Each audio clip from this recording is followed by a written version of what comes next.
بسم الله والحمد لله والصلاة والسلام على رسول الله وعلى آله وصحبه ومن والاه. رب اشرح لي صدري ويسر لي أمري واحلل عقدة من لساني يفقهوا قولي. Mes chers frères, mes chères sœurs, bienvenue à vous sur ce live. J'implore Allah subhanahu wa ta'ala de vous récompenser. Il est tard et tabarakallah, vous êtes nombreux. Et je remercie également nos chers imams al-mashayikh, hafidhahumullah, jazakumullah khair, mon frère Habibna Yassine, connu avec sa page Al-Professeur Yassine, jazakallah khair, mon frère Mahdi de la page Islam Mag, et mon frère Sofiane de la page Instagram Béaba. Si aujourd'hui on vous a réunis, c'est qu'on a mis le paquet dans le fait de réunir beaucoup d'imams, et il y en a d'autres qui vont monter, Inch'Allah, au fur et à mesure du temps, bénéla. C'est parce que le sujet qu'on va traiter, il est plus qu'important. Il fait partie des fondamentaux dans notre religion. Suite à un constat qui a été fait par notre frère Sofiane ces derniers temps, mon frère Mehdi également l'a rejoint sur ce constat. Euh, on a trouvé que c'était alarmant d'en arriver à un stade où, dans notre communauté, il y a des gens qui sont dans ce péché, mais qui ne réalisent pas, un, la gravité de ce péché, et deux, à quel point cette chose qu'ils ont délaissée peut leur apporter énormément de bien, ici-bas, et surtout dans l'au-delà. Et tout à l'heure, Inch'Allah, vous aurez nos témoignages et vous verrez que nous-mêmes, cette chose, on ne peut plus s'en passer et on n'imagine même pas la vie sans ça. On ne l'imagine même pas. Chose qui est devenue malheureusement une corvée pour certains. D'où le fait que nous vous avons réunis aujourd'hui. Je vais réinviter Sofiane, Inch'Allah. Hop, l'invitation est partie. D'où le fait qu'on vous a réunis aujourd'hui. Et puis sans trop tarder, je vous annonce de quoi on va parler. Ok? On va aujourd'hui traiter, bi'idhnillah, de ce grand nombre de musulmans et de musulmanes qui, hélas, et on le dit avec des cœurs qui saignent. Et je sais que Mehdi a le cœur qui saigne. Et je sais que Yassine souffre du fait que certains s'adonnent à ce péché et ne mettent pas en pratique cette obligation. Aujourd'hui, nous avons trop de musulmans et de musulmanes qui ne font toujours pas la prière. Et donc, si on a réuni autant d'imams, et il y en a même d'autres qui vont nous rejoindre, hein, qui n'ont pas été annoncés, c'est parce qu'à notre époque, avec toutes les solutions et tous les moyens qu'on a aujourd'hui, toutes les facilités qu'on a autour de nous, en réalité, tous nos prétextes ou tous les prétextes qui sont donnés, ils tombent à l'eau. Ok? Certains pensent que leurs raisons sont justifiées.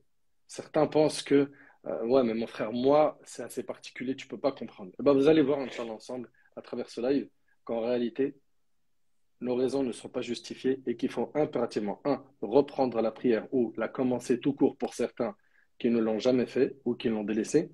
Et ceux qui ont un attachement avec la prière qui est un peu fragile, ben, aujourd'hui, c'est le jour du boost sur la salat. Et il faut impérativement revaloriser cette adoration, car c'est en la valorisant qu'Allah tabaraka wa ta'ala nous facilitera dans les deux mondes. Et sans trop tarder, je laisse mon frère bien-aimé Yassine introduire ce sujet, Inch'Allah. Puis après, la parole tournera avec nos mashayikh hafidhahumullah. Bismillah wa salatu wa salam ala rasulillah wa ala alihi wa sahbihi wa man wala. Déjà, barakallahu fik, merci pour l'invitation. Je vais commencer directement pour ne pas prendre sur le temps des autres imams. Et la première chose, j'aimerais qu'on définisse à qui je vais m'adresser. Je vais m'adresser en priorité aujourd'hui aux gens qui ne prient pas encore. Tous ces musulmans et ces musulmanes, nos petits frères et nos petites sœurs, qui ne prient pas encore. Et la première chose que j'aimerais leur dire, c'est posez-vous la question, qu'est-ce qui me définit en tant que musulman? Ou en tant que musulmane, parce que nous ne leur ôtons pas cette qualité de musulman ou de musulmane parce qu'ils ne prient pas, conformément à l'avis de la majorité des savants. Donc, qu'est-ce qui me caractérise, qu'est-ce qui me définit en tant que musulman? Musulman, dans la religion de l'islam, ça veut dire soumis. Je suis soumis à mon Seigneur, soumis à mon Créateur. Donc, lorsque mon Créateur, Allah subhanahu wa ta'ala, me dit dans le Coran, wa aqimus salah, accomplis la prière, accomplissez la prière, je dois me soumettre parce que c'est moi qui dis je suis ana muslim. Je suis musulman, donc je suis soumis. Donc, je dois me soumettre. Et en aucun cas, je n'ai le droit, moi, en tant que adorateur d'Allah, en tant que soumis à Allah subhanahu wa ta'ala, mon créateur, je n'ai le droit de choisir les adorations que je vais faire et celles que je vais délaisser. Par exemple, dire le ramadan, oui, je le fais, par contre, les 5 prières, non, je ne les fais pas. Ou alors, par exemple, la prière de l'Aïd ou Jumu'ah, je le fais, mais les 5 prières, je ne les fais pas. Oui, Tu tu parles permets? bien des obligations, tu parles bien des obligations Bien religieuses, sûr, hein, pas des sunnas. des Comme ça, c'est bien. obligations. Voilà. Voilà, barakallahu fik. Donc, Parfait. je ne vais pas choisir entre les obligations. Je dois me soumettre. Donc, ça implique que je fasse ce que Allah subhanahu wa ta'ala m'a demandé. Très bien. Ça, c'est la première chose. Donc, qu'est-ce qui me définit en tant que musulman? C'est la soumission à mon Créateur. Deuxième chose, il faut rappeler à certaines personnes qui ne le savent peut-être pas. Pour nous, c'est peut-être évident. Mais rappeler aux gens que quand on leur dit 5 prières, ça leur paraît énorme. En vérité, Allah subhanahu wa ta'ala avait imposé à la base 50 prières par jour. Et par sa miséricorde, il a allégé pour la Ummah. Il nous a allégé, il a fait descendre de 50 jusqu'à 5. Allahu Akbar. Qu'est-ce qu'on demande de plus? Et Allah subhanahu wa ta'ala ne charge pas une âme plus que ce qu'elle peut supporter. Donc si Allah Azza wa Jal a diminué à 5, c'est que tout le monde sur terre peut le faire. Et quand on parle de 5 prières par jour, de quoi on parle? Soyons factuels. 5 fois 5, 25. 5 fois 5, 25 minutes par jour que je vais consacrer pour me soumettre à l'ordre de mon Seigneur en échange de quoi? En vérité, en échange du paradis éternel. Il y a quoi comme commerce plus fructueux que ça? Tu donnes 25 minutes par jour à ton Créateur, en échange, il te garantit le paradis éternel. Et il faut rappeler à nos petits frères, à nos petites sœurs, comme tu l'as dit juste en introduction, qu'en islam, rien ne justifie le fait de délaisser la prière. Rien. La preuve, c'est que même en plein milieu de la guerre, Allah subhanahu wa ta'ala il a légiféré ce qu'on appelle Salat al-Khawf, c'est-à-dire la prière de la peur. Au plus fort de la bataille, même dans ces moments-là, on n'est pas autorisé à délaisser la prière. En cas de voyage, on n'est pas autorisé à délaisser la prière. En cas de maladie, on n'est pas autorisé à délaisser la prière. En cas d'incapacité, on n'est pas autorisé à délaisser la prière. Mais, alhamdulillah, comme Allah subhanahu wa ta'ala est miséricordieux, il nous a donné des allègements, des facilités. Raccourcir les prières en voyage, prier assis si on ne peut pas prier debout, etc. Ce que vous connaissez. Donc ça, il faut aussi le rappeler aux gens. Et pour montrer la valeur, puisque tu parlais de valeur de la prière, je vais juste vous citer un exemple très rapidement parce qu'on n'a pas beaucoup de temps. Dans le Muwatta, il a rapporté un hadith incroyable. Omar ibn al-Khattab, pour ceux qui ne savent pas, a été poignardé lors de la prière de Subh. Il a été poignardé à mort. Il n'est pas mort tout de suite. Mais le lendemain matin, les compagnons ils sont venus le réveiller pour la prière de Subh. Et quand il s'est réveillé, il a dit Na'am, wa la hadda fil islam liman taraka as-salah. Il s'est réveillé, vous imaginez, il vient d'être poignardé à mort. Enfin, la veille, il a été poignardé à mort. Il se réveille en disant oui, il n'y a aucune part dans l'islam pour celui qui délaisse la prière. Et les compagnons, c'est ça qui m'intéresse. Les compagnons qui disent il s'est levé, il a accompli la prière de Subh alors que le sang jaillissait de sa blessure. Allahu Akbar. Vous voyez la valeur que la prière avait dans les yeux des compagnons. Pour rien au monde, ils auraient manqué ne serait-ce qu'une seule prière. Donc, ce qui est important de comprendre, il ne faut pas prendre le problème à l'envers. Les gens ils disent j'ai plein de problèmes dans ma vie, je ne vais pas me rajouter en plus la prière, c'est des soucis. Non, la prière, ce n'est pas un souci en plus. La prière, c'est la solution à tes problèmes.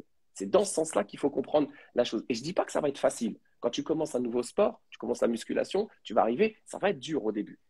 Allah le dit, c'est une lourde obligation, sauf pour les humbles. Donc évidemment, au début, ça va être un petit peu dur, tu vas t'y mettre, tu vas un petit peu prendre un petit peu de temps pour goûter à cette douceur des délices de la prière, comme il le disait Shrenader tout à l'heure. Mais on est sur terre pour se battre, c'est pas facile. Le paradis, c'est la marchandise d'Allah subhanahu wa ta'ala. Le prophète sallallahu alayhi wa sallam dit, la marchandise d'Allah, elle vaut cher. Et la marchandise d'Allah, c'est le paradis. Donc il faut qu'on se batte pour obtenir ce paradis. Et le meilleur moyen pour obtenir ce paradis qu'Allah subhanahu wa ta'ala il a promis, c'est quoi? C'est évidemment par la prière. Donc là, je vais m'adresser à toute personne qui a dans son cœur cette niya de commencer la prière. Inch'Allah, je vais commencer la prière. Et là, je vais parler de mon propre cas parce que je suis passé par là quand j'étais très jeune. J'avais cette niya, Inch'Allah, de commencer la prière. Et un jour, alhamdulillah, Allah il m'a facilité. Je me suis, entre guillemets, regardé dans le miroir, je me suis dit, aujourd'hui, tu vas faire un choix. Aujourd'hui, tu vas commencer. Je vais cesser de repousser au lendemain parce que j'ai trop repoussé. Donc là, ce qu'on espère aujourd'hui des gens qui ont la niya de commencer, c'est qu'ils arrêtent de repousser et qu'ils commencent dès ce soir la prière. Alors, si on demande aux personnes, là, tout de suite, toutes les personnes qui ne prient pas, qui nous suivent, tous nos frères et nos sœurs qui ne prient pas encore, si on leur demande pourquoi vous n'avez pas fait l'Aïcha tout à l'heure, ou pourquoi vous n'avez pas fait le Maghreb tout à l'heure, pourquoi vous n'avez pas fait l'Asr tout à l'heure, 99% des gens, la majorité seront très objectifs et vous diront, en vérité, j'ai pas d'excuse. Vous avez toujours une minorité qui va vous dire, oui, c'est parce que je fais trop de péchés. Vous connaissez ce fameux argument diabolique de dire, tu fais trop de péchés, tu commenceras la prière quand tu seras propre, entre guillemets. Bah déjà, breaking news, si tu attends d'être propre pour commencer la prière, je te l'annonce, tu ne vas jamais la commencer parce que ni toi ni moi, on sera propre. On n'en sera jamais totalement propre. On commettra toujours des péchés. Et au contraire, c'est cette prière que tu vas faire qui va faire que tu vas petit peu par petit peu délaisser les péchés dans lesquels tu es noyé. Inna salata tanha 'anil fahsha'i wal munkar. C'est la prière qui préserve contre les maux et les turpitudes. Certaines personnes pourraient être tentées aussi de dire, mais c'est une minorité, hein, je prie pas parce que j'ai pas le temps. En vérité, quand tu reçois la notification le lundi là, sur Apple qui te dit vous avez passé 35 heures sur votre écran de téléphone, je pense que très peu d'entre nous auraient l'audace de dire j'ai pas eu le temps de consacrer 25 minutes par jour à mon Seigneur pour qu'il m'accorde le paradis. Donc quand on voit que sur un point de vue purement pragmatique, la prière, elle n'a que des avantages dans ce bas monde et dans l'au-delà, si ce n'est à la limite les 25 minutes que tu vas devoir consacrer. Mais qui vont te donner en échange le paradis. Quand tu vois qu'il n'y a que des avantages à prier, qu'est-ce que tu attends pour commencer maintenant? Tout de suite. Pas attendre le ramadan, le prochain ramadan, etc. On commence tout de suite, là, après ce live, même pendant ce live. Tu quittes le live, tu vas faire tes ablutions, tu commences la prière. Qu'est-ce qui t'empêche? En vérité, il n'y a rien qui t'empêche. Et la vraie question de fond, et ça, ni vous, les imams, ni moi ne pouvons répondre à cette question, il n'y a que chaque personne individuellement qui peut répondre, c'est est-ce que là, maintenant, tout de suite, tu veux progresser? Est-ce que tu veux le paradis? Est-ce que tu vas te lever et aller faire la prière ou pas à partir d'aujourd'hui? Allahu a'lam. Subhanaka Allahumma bihamdik nashhadu an la ilaha illa ant nastaghfiruka wa natubu ilayk. Barakallah fik, Habibna Yassine, qu'Allah subhanahu wa ta'ala t'accorde le firdaus et qu'Allah te guérisse. Jazakallah khair, ça a été court, concis, pertinent, comme à ton habitude. J'invite mes frères et sœurs à profiter de l'occasion pour faire connaissance justement.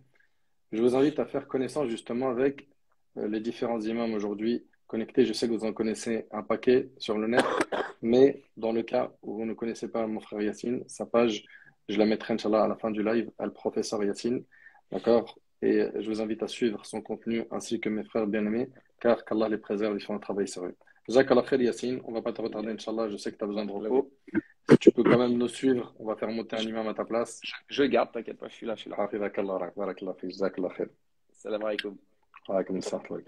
Je fais monter quelqu'un et je passe le relais. Hop. Donc, Cheikh Al-Arbi. Bismillah. Hop. Cheikh Al-Arbi va nous rejoindre, Inch'Allah. Habibna Sofiane, كيف حالك? Alhamdulillah. Et toi, comment vas-tu?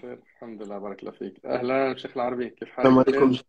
السلام عليكم. وعليكم السلام ورحمة الله وبركاته. مرحبا بكم. طيب, rapidement, mon frère Sofiane, tu as entendu ce qu'a dit mon frère Yassine, et l'objectif, c'est qu'on ne monopolise pas la parole, c'est vraiment qu'on prenne entre 5 et 7 minutes pour donner de l'énergie, décoincer, débloquer ces verrous que certains ont, parce que finalement, comme a si bien résumé mon bien-aimé Yassine, quand tu demandes aux gens pourquoi est-ce que tu fais pas salat, souvent il va dire franchement, en réalité, il n'y a pas d'excuse.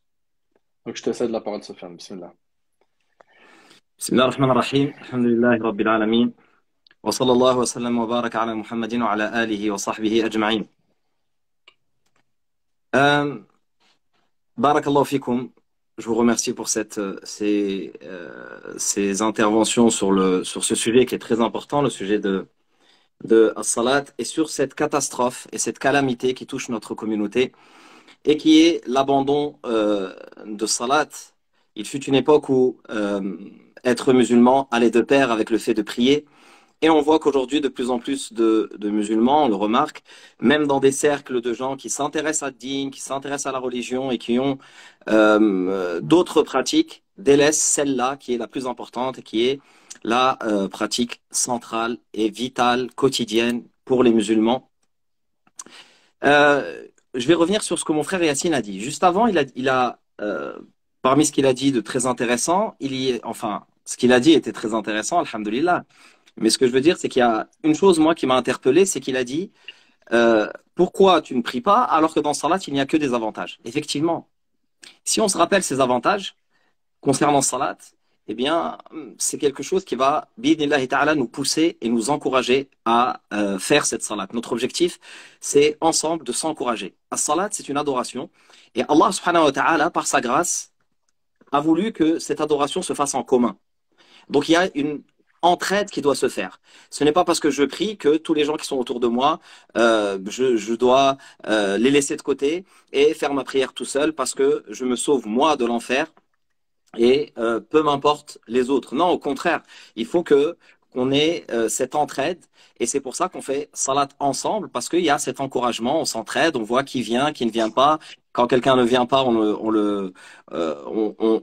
demande après lui, etc. Donc, il faut qu'on avance dans ce sens-là.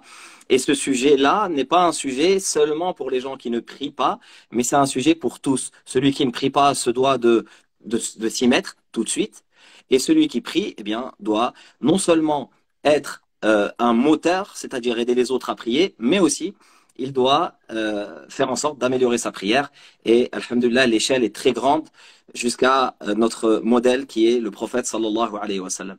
Pour revenir aux avantages de la prière, c'est ce qu'il faut. Il faut absolument sur la balance mettre les avantages de la prière et finir par se rendre compte que délaisser la prière, c'est délaisser une chose qu'on ne peut pas abandonner. C'est pas possible d'abandonner salat, ce n'est pas possible de rater tous les bienfaits de la salat. De manière comme ça, de manière rapide, pour énumérer ces points, la salat c'est une lumière. Ça c'est ce qui nous est cité dans les textes. La salat c'est une lumière. Alors qu'est-ce que ça veut dire une lumière? Une lumière, comme la lumière sur terre, à quoi ça te sert? La lumière, ça te sert à te guider, à voir ton chemin. Et la salat, c'est la lumière qui te guide vers la satisfaction d'Allah subhanahu wa ta'ala. Et la satisfaction d'Allah subhanahu wa ta'ala est la meilleure des choses que tu puisses rechercher et que tu puisses avoir comme objectif et comme but. Allah subhanahu wa ta'ala, pour exemple, Allah subhanahu wa ta'ala dans le Coran, dans Surah Tawbah, il dit وعد الله المؤمنين والمؤمنات جنات تجري من تحتها الأنهار. Allah subhanahu wa ta'ala promet aux croyants et aux croyantes le jardin d'Éden, des jardins, jannat, tajri min tahtiha al-anhar, sous lesquels coulent des ruisseaux. Wa masakin tayyibatan, et des demeures qui sont des demeures excellentes, magnifiques. Fi jannati adn. Et ensuite Allah subhanahu wa ta'ala dit wa ridwanun min Allah akbar. Et plus que tout cela, c'est-à-dire plus que le paradis, que tout ce que Allah subhanahu wa ta'ala nous réserve dans l'au-delà, alors qu'au paradis, on a ce que nul œil n'a vu, ce que nul cœur n'a ressenti, ce que nulle oreille n'a entendu. Eh bien, Allah subhanahu wa ta'ala nous dit que, au-delà de tout ça, ce qu'il te réserve, c'est quoi? Ô toi croyant, c'est la satisfaction d'Allah. Au-delà de tout ça, il y a la satisfaction d'Allah subhanahu wa ta'ala. Et il nous dit, c'est là le plus grand des succès. Notre objectif, justement, en faisant salat, c'est d'avoir cette lumière qui nous mène vers la satisfaction d'Allah subhanahu wa ta'ala, qui est la plus grande des choses. As-salat, deuxième point, c'est un rempart contre la colère d'Allah subhanahu wa ta'ala. N'oublions pas qu'on parle du paradis, mais il y a l'enfer. Et l'objectif de salat, c'est de se rapprocher d'Allah subhanahu wa ta'ala, parce que nul ne peut te protéger d'Allah subhanahu wa ta'ala que lui-même. Donc, se rapprocher d'Allah subhanahu wa ta'ala, c'est la deuxième chose pour laquelle on prie. As-salat, c'est, dans ta vie, c'est un soutien dans les moments difficiles. Ça, c'est très important. Allah Ta'ala dit وَاسْتَعِينُوا بِالصَّبْرِ وَالصَّلَاةِ. Et patienter à l'aide de la prière. Allah Subhanahu wa Ta'ala nous donne la prière comme étant un moyen de passer les épreuves de la vie, les moments difficiles. As-salat, si tu te rattaches à salat, tu vas trouver cette délivrance, tu vas trouver ce soutien d'Allah Subhanahu wa Ta'ala. Dans as-salat, va t'apprendre à patienter, va t'apprendre aussi à être satisfait du destin. Te rapprocher d'Allah subhanahu wa ta'ala va faire que tu vas être satisfait de ce qu'il t'a donné. Et donc va t'apaiser dans ta vie d'ici-bas. As-salat, c'est le lien que tu as avec Allah subhanahu wa ta'ala. C'est un lien fort que tu as avec Allah subhanahu wa ta'ala. C'est le moyen de communication que tu as avec le Seigneur des mondes. Si tu avais la possibilité, la capacité d'avoir un moyen de communication avec quelqu'un de puissant, quelqu'un de riche, quelqu'un qui a une autorité, quelqu'un qui peut t'aider dans tes problèmes, tu n'hésiterais pas à l'appeler. Là, tu as un moyen de communication avec le Seigneur des mondes, Allah subhanahu wa ta'ala. Comment tu peux délaisser ce moyen, le mettre de côté et à cause de certaines futilités, comme disait mon frère Yacine, de la fainéantise, et de choses qui sont des choses futiles. Comment tu peux délaisser ce lien fort avec Allah subhanahu wa ta'ala? Plus tu descends dans ta prière, tu as le mouvement de descente. Plus tu descends, et plus tu t'élèves auprès d'Allah subhanahu wa ta'ala, et plus tu te rapproches d'Allah subhanahu wa ta'ala. Le prophète sallallahu alayhi wa sallam dit aqrabu ma yakunu al-'abdu min rabbih wa huwa sajid fa akthiru bid-du'a. Le prophète sallallahu alayhi wa sallam dit il dit aqrabu ma yakun, le serviteur, le moment le plus proche où il est d'Allah subhanahu wa ta'ala, c'est le moment où il est en prosternation. Multipliez donc les invocations. Si toi tu te prives de ce moment, à quel moment tu peux faire des demandes à Allah subhanahu wa ta'ala? À quel moment tu peux te rapprocher de lui subhanahu wa ta'ala? C'est-à-dire que tu rates des moments dans ta journée et dans ta vie qui sont des moments vitaux, qui sont des moments nécessaires. Parmi les autres points, il y a le fait que la prière t'amène une paix intérieure. Le prophète sallallahu alayhi wa sallam, eh bien, recherchait la paix intérieure à travers la tranquillité, la quiétude, à travers la prière.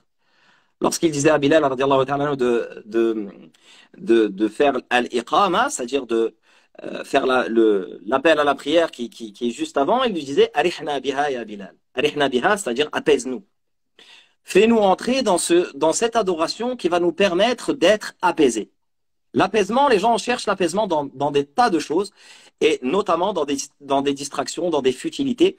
Il y a là une forme d'apaisement qu'il faut goûter afin de savoir ce que c'est. Ne pas faire salat, bah, c'est avoir gaspillé cette occasion de s'apaiser. Et cet apaisement, cette paix intérieure, cet apaisement du cœur va être un apaisement de ton corps. As-salat te purifie des péchés. As-salat te purifie des péchés. Le prophète sallallahu dans un hadith, rapporté par l'imam Malik, rahimahullah, rapporte ce hadith. Dans cette histoire, il y a deux personnes qui sont décédées. Ce sont deux frères qui sont morts à une quarantaine de jours d'intervalle. Et à la mort du deuxième, les gens devant le prophète sallallahu alayhi wa sallam faisaient l'éloge du premier, en disant c'était une personne pieuse, c'était une personne connue, parce qu'il avait des qualités. Et là, le prophète sallallahu alayhi wa sallam va poser la question aux compagnons et leur dire, est-ce que le deuxième n'était pas croyant? Pourquoi vous faites l'éloge du premier, du frère qui est mort il y a 40 jours, et vous ne faites pas l'éloge de cette personne-là? Cette personne n'était-il pas croyant? Et ensuite, il va dire cette phrase qui montre l'importance de la prière, et il va dire Innakum la tadruna ma balagat bihi salatuhu. Vous ne savez pas où sa prière l'a mené. C'est-à-dire que tu peux négliger peut-être les faits et gestes d'une personne, ne pas considérer que, mais tu ne sais pas ce que sa prière lui a donné comme degré auprès d'Allah subhanahu wa ta'ala. La prière peut faire de toi une personne aimée d'Allah, proche d'Allah subhanahu wa ta'ala, même si de manière apparente ça ne se voit pas.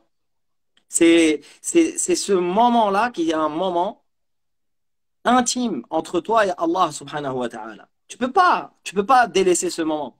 Tu peux pas enlever ce moment.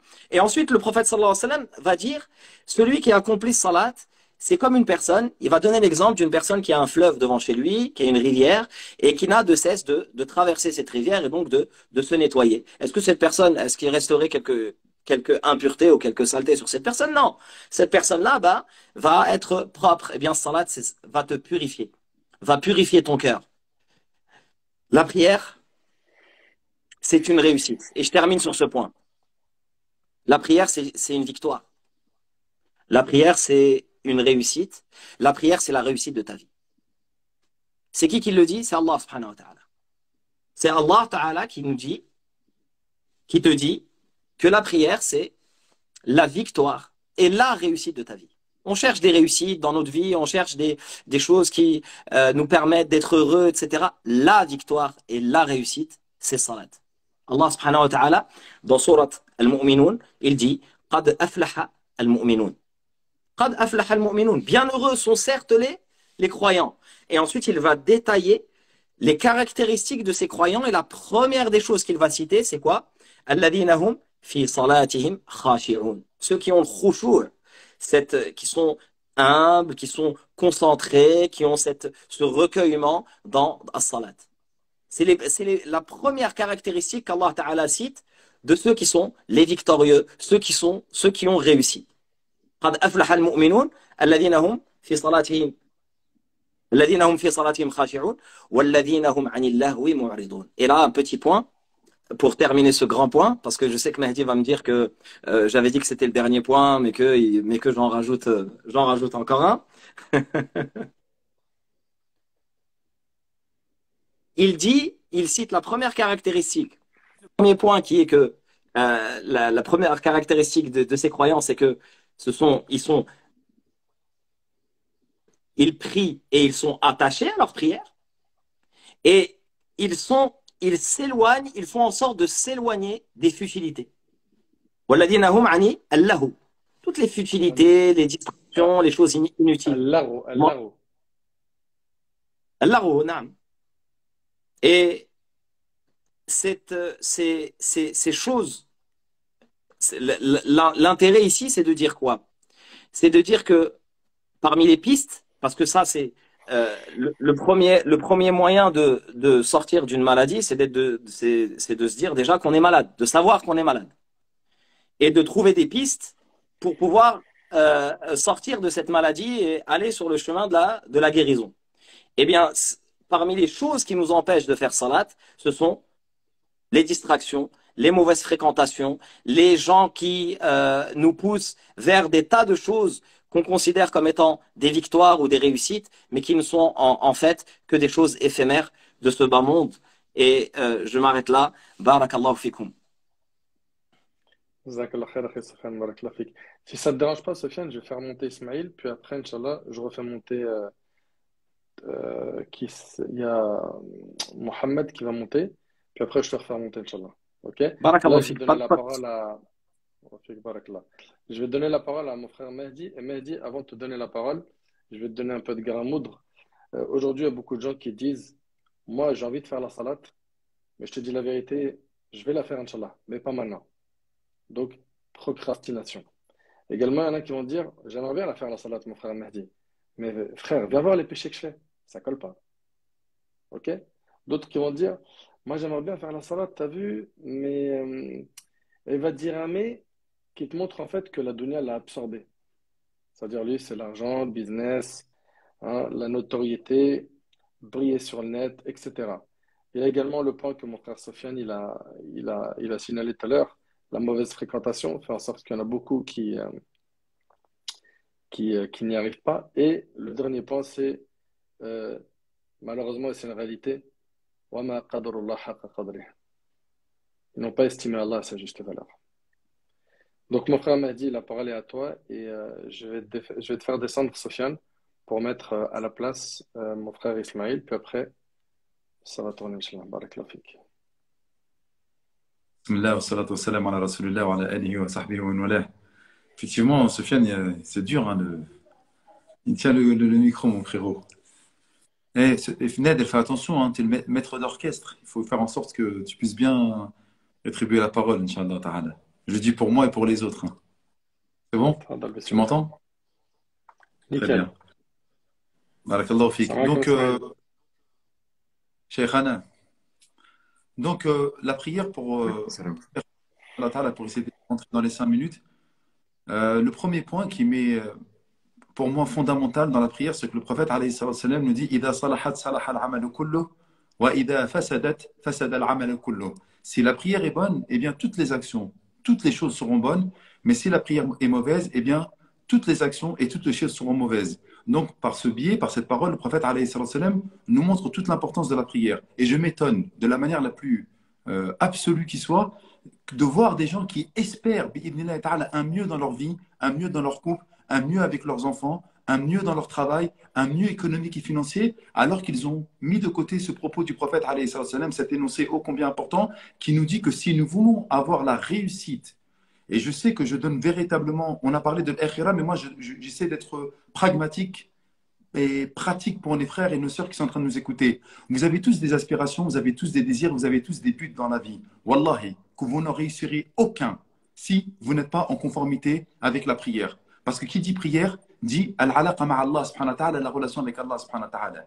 Et il y a une chose qui est importante qu'il a citée tout à l'heure, mon frère Sofiane, il a dit dans Surat al-Mu'minun, dans la sourate des croyants. Donc regardez comment s'appelle la sourate, les croyants, al-Mu'minun. Donc Allah subhanahu wa ta'ala, il commence justement cette sourate en décrivant les croyants. Et il a dit le premier verset, قَدْ أَفْلَحَ الْمُؤْمِنُونَ الَّذِينَ هُمْ فِي صَلَاتِهِمْ خَاشِعُونَ, ont reçu le succès des croyants, ceux qui vont être recueillis dans leur prière. Et ensuite, Allah subhanahu wa ta'ala énumère plusieurs points et il donne la description des croyants, ceux qui vont éviter les loisirs, ceux qui vont retenir leur langue, etc., etc. Mais à la fin de toutes les descriptions, Billahi al-Ali al-Azim, écoutez s'il vous plaît, c'est incroyable. Le Coran, il est chirurgical dans sa précision et dans sa description. Et à la fin, il dit وَالَّذِينَ هُمْ عَلَى صَلَوَاتِهِمْ يُحَافِظُونَ. Donc il commence, les croyants recevront le succès, ceux qui sont recueillis dans leur prière, et il finit toutes ces descriptions en finissant, et ceux qui sont assidus, et ceux qui préservent la prière. Donc, il commence par la prière et il finit par la prière. Et lorsque le Coran fait ce type d'organisation, fait ce type d'agencement dans les versets, ça montre en fait toute l'importance de la prière. Donc en fait, le croyant, il commence par la prière et il finit par la prière. Et ça, c'est une chose vraiment pour moi, surtout lorsque je lis ces versets-là, je me dis, mais Allahu Akbar, en fait, il faut qu'on passe par la prière. Et le troisième point qui est fondamental également, c'est que le prophète, alayhi salatu wassalam, et vous la connaissez tous, cette histoire, lorsqu'il était à l'agonie et qu'il était sur le point de rejoindre son Seigneur, la dernière recommandation, qu'est-ce qu'il dit? Il dit maintenant, ça va être Abu Bakr, votre imam. Ça va être Abu Bakr, votre imam. En fait, ça y est, il y a la prophétie, 23 ans de prophétie, 23 ans de révélation, des guerres, des expéditions, des prises de tête, des trahisons, etc. Mais les derniers propos du prophète, il dit maintenant Abu Bakr, ça va être lui l'imam. Et ensuite, as-salatu wa ma malakat aymanukum, la prière et tous ceux que vous avez sous votre responsabilité, enjoignez-leur à la prière, recommandez-leur la prière, exhortez-les à la prière. En fait, lorsque je regarde les 3 points que je viens de vous dire là, nous montrent quoi en fait? Qu'Allah subhanahu wa ta'ala, que son prophète sallallahu alayhi wa sallam, par les biais des propos que je viens de vous énoncer, nous disent que si nous voulons la réussite d'ici-bas et la réussite de l'au-delà, elle passe forcément par la prière. Donc je m'étonne de ceux qui me disent je suis croyant, mais non pratiquant. Et je finis par une anecdote. La meilleure des paroles, c'est celle qui est minime. Je suis à 4 minutes précisément, 4 minutes et 7 secondes. J'aime la précision. Je viens de regarder la finale de la Coupe du Monde. Je suis à l'étranger. À 19h pile poil, allez, voilà, à peu près vers 19h pile poil, il y a l'adhan. Et dans l'adhan, il dit Hayya ala salah, Hayya ala al-falah. Je l'entends, je suis dans un pays musulman. Venez à la prière. Venez à la prière et venez au succès. Et moi, je suis là, subhanallah. Et qu'est-ce qui se passe? Finale de Coupe du Monde, égalisation, match extraordinaire, finale, 3-3. Et c'est pile poil pendant la séance des tirs au but. Waouh!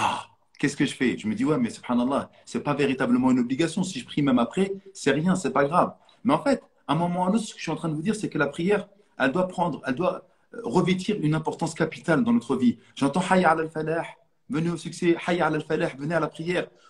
Et je me dois, moi, d'aller répondre à l'appel d'Allah, subhanahu wa ta'ala. Je me dois d'aller justement venir répondre à l'appel d'Allah. Et vous savez ce qui m'a motivé? Wallah, c'est la réalité, c'est ce qui m'a motivé. Moi, je parle de moi là. Pourquoi? Parce qu'à un moment, il ne faut pas dire, ouais, Nader, Ismaïl, Mashallah, Sheikh Al-Harb, etc. On a tous, à un moment ou à un autre, ce combat interne qui doit nous mener justement à donner la primauté sur la prière. Et qui dit prière, dit Allah subhanahu wa ta'ala. Et là, je me dis, tout le monde a les yeux rivés sur l'écran. Et si moi, je délaisse l'écran alors qu'il y a je ne sais combien de milliards, parce que tout le monde regarde sur la terre, en train de regarder justement ce match, et je me dis, tiens, pourquoi je ne ferais pas partie des privilégiés? Et je ne suis pas en train de me dire, ouais, mashallah, mais t'es parti faire la prière, t'es un ancien. Wallah, el adim que je ne suis pas en train de dire ça. C'est un travail interne. Je vous dis en fait que si, parce que moi, vous m'avez donné la parole, et mashallah, vous m'écoutez, et je vous parle d'Allah et de son messager, mais à un moment ou à un autre, j'ai été confronté à un dilemme. Je ne me mens pas à moi-même. J'ai été confronté à un dilemme. Séance de penalty, suspense absolu. Est-ce que c'est la France ou l'Argentine qui va gagner? Et là, je me dis, mais subhanallah, Mahdi, hayya ala salah, hayya ala al-falah. Et après, voilà, il a suivi la coupe, ils ont gagné, etc. Et moi, ça a changé quoi dans ma vie? Mais ce dilemme, peut-être, wallahu ta'ala a'lam, je ne sais pas, que lorsque je serai présenté devant Allah subhanahu wa ta'ala et qu'il y avait ce dilemme qui, encore une fois, c'est pas quelque chose qui est haram. Hein. Si j'aurais pu prier à la maison ou plus tard, mais de montrer mon attachement et mon amour à cette prière et de dire, Ya Allah, tu es plus important que moi, que n'importe quel autre loisir. Eh bien, en fait, quelque chose, je n'ai rien à prouver à Allah. Allah, il est le riche par excellence.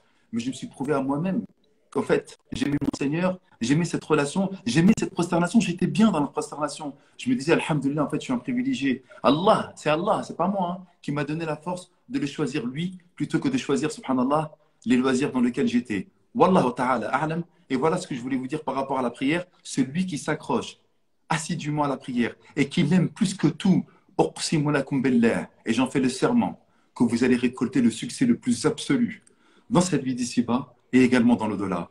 As-salah, as-salah, la prière, la prière. Réfléchissez un instant dans vos familles, dans vos divorces, dans vos mariages, dans vos enfants, dans votre travail, dans l'économie. C'est ce que j'ai dit en préambule, en introduction. Et je vous le dis en conclusion. Wallahi, que vous ne serez véritablement jamais heureux, ni apaisé, ni tranquillisé que lorsque vous serez dans la prière. Vous délaissez la prière, je suis désolé pour vous, vous allez galérer dans votre vie. Qu'Allah nous en préserve, Allahumma amin. Voilà pour moi, Nadal. Barakallah fik, Habibna Mahdi, qu'Allah te récompense, comme tu as dit, court, concis. Et il a montré clairement que par cet acte qui peut en choquer plus d'un, hein, de délaisser les pénaltys, hein, qui vont durer que quelques minutes. Mais ça, c'est un challenge qui montre en réalité que Allahu Akbar. Allah Allah, est plus grand que tout.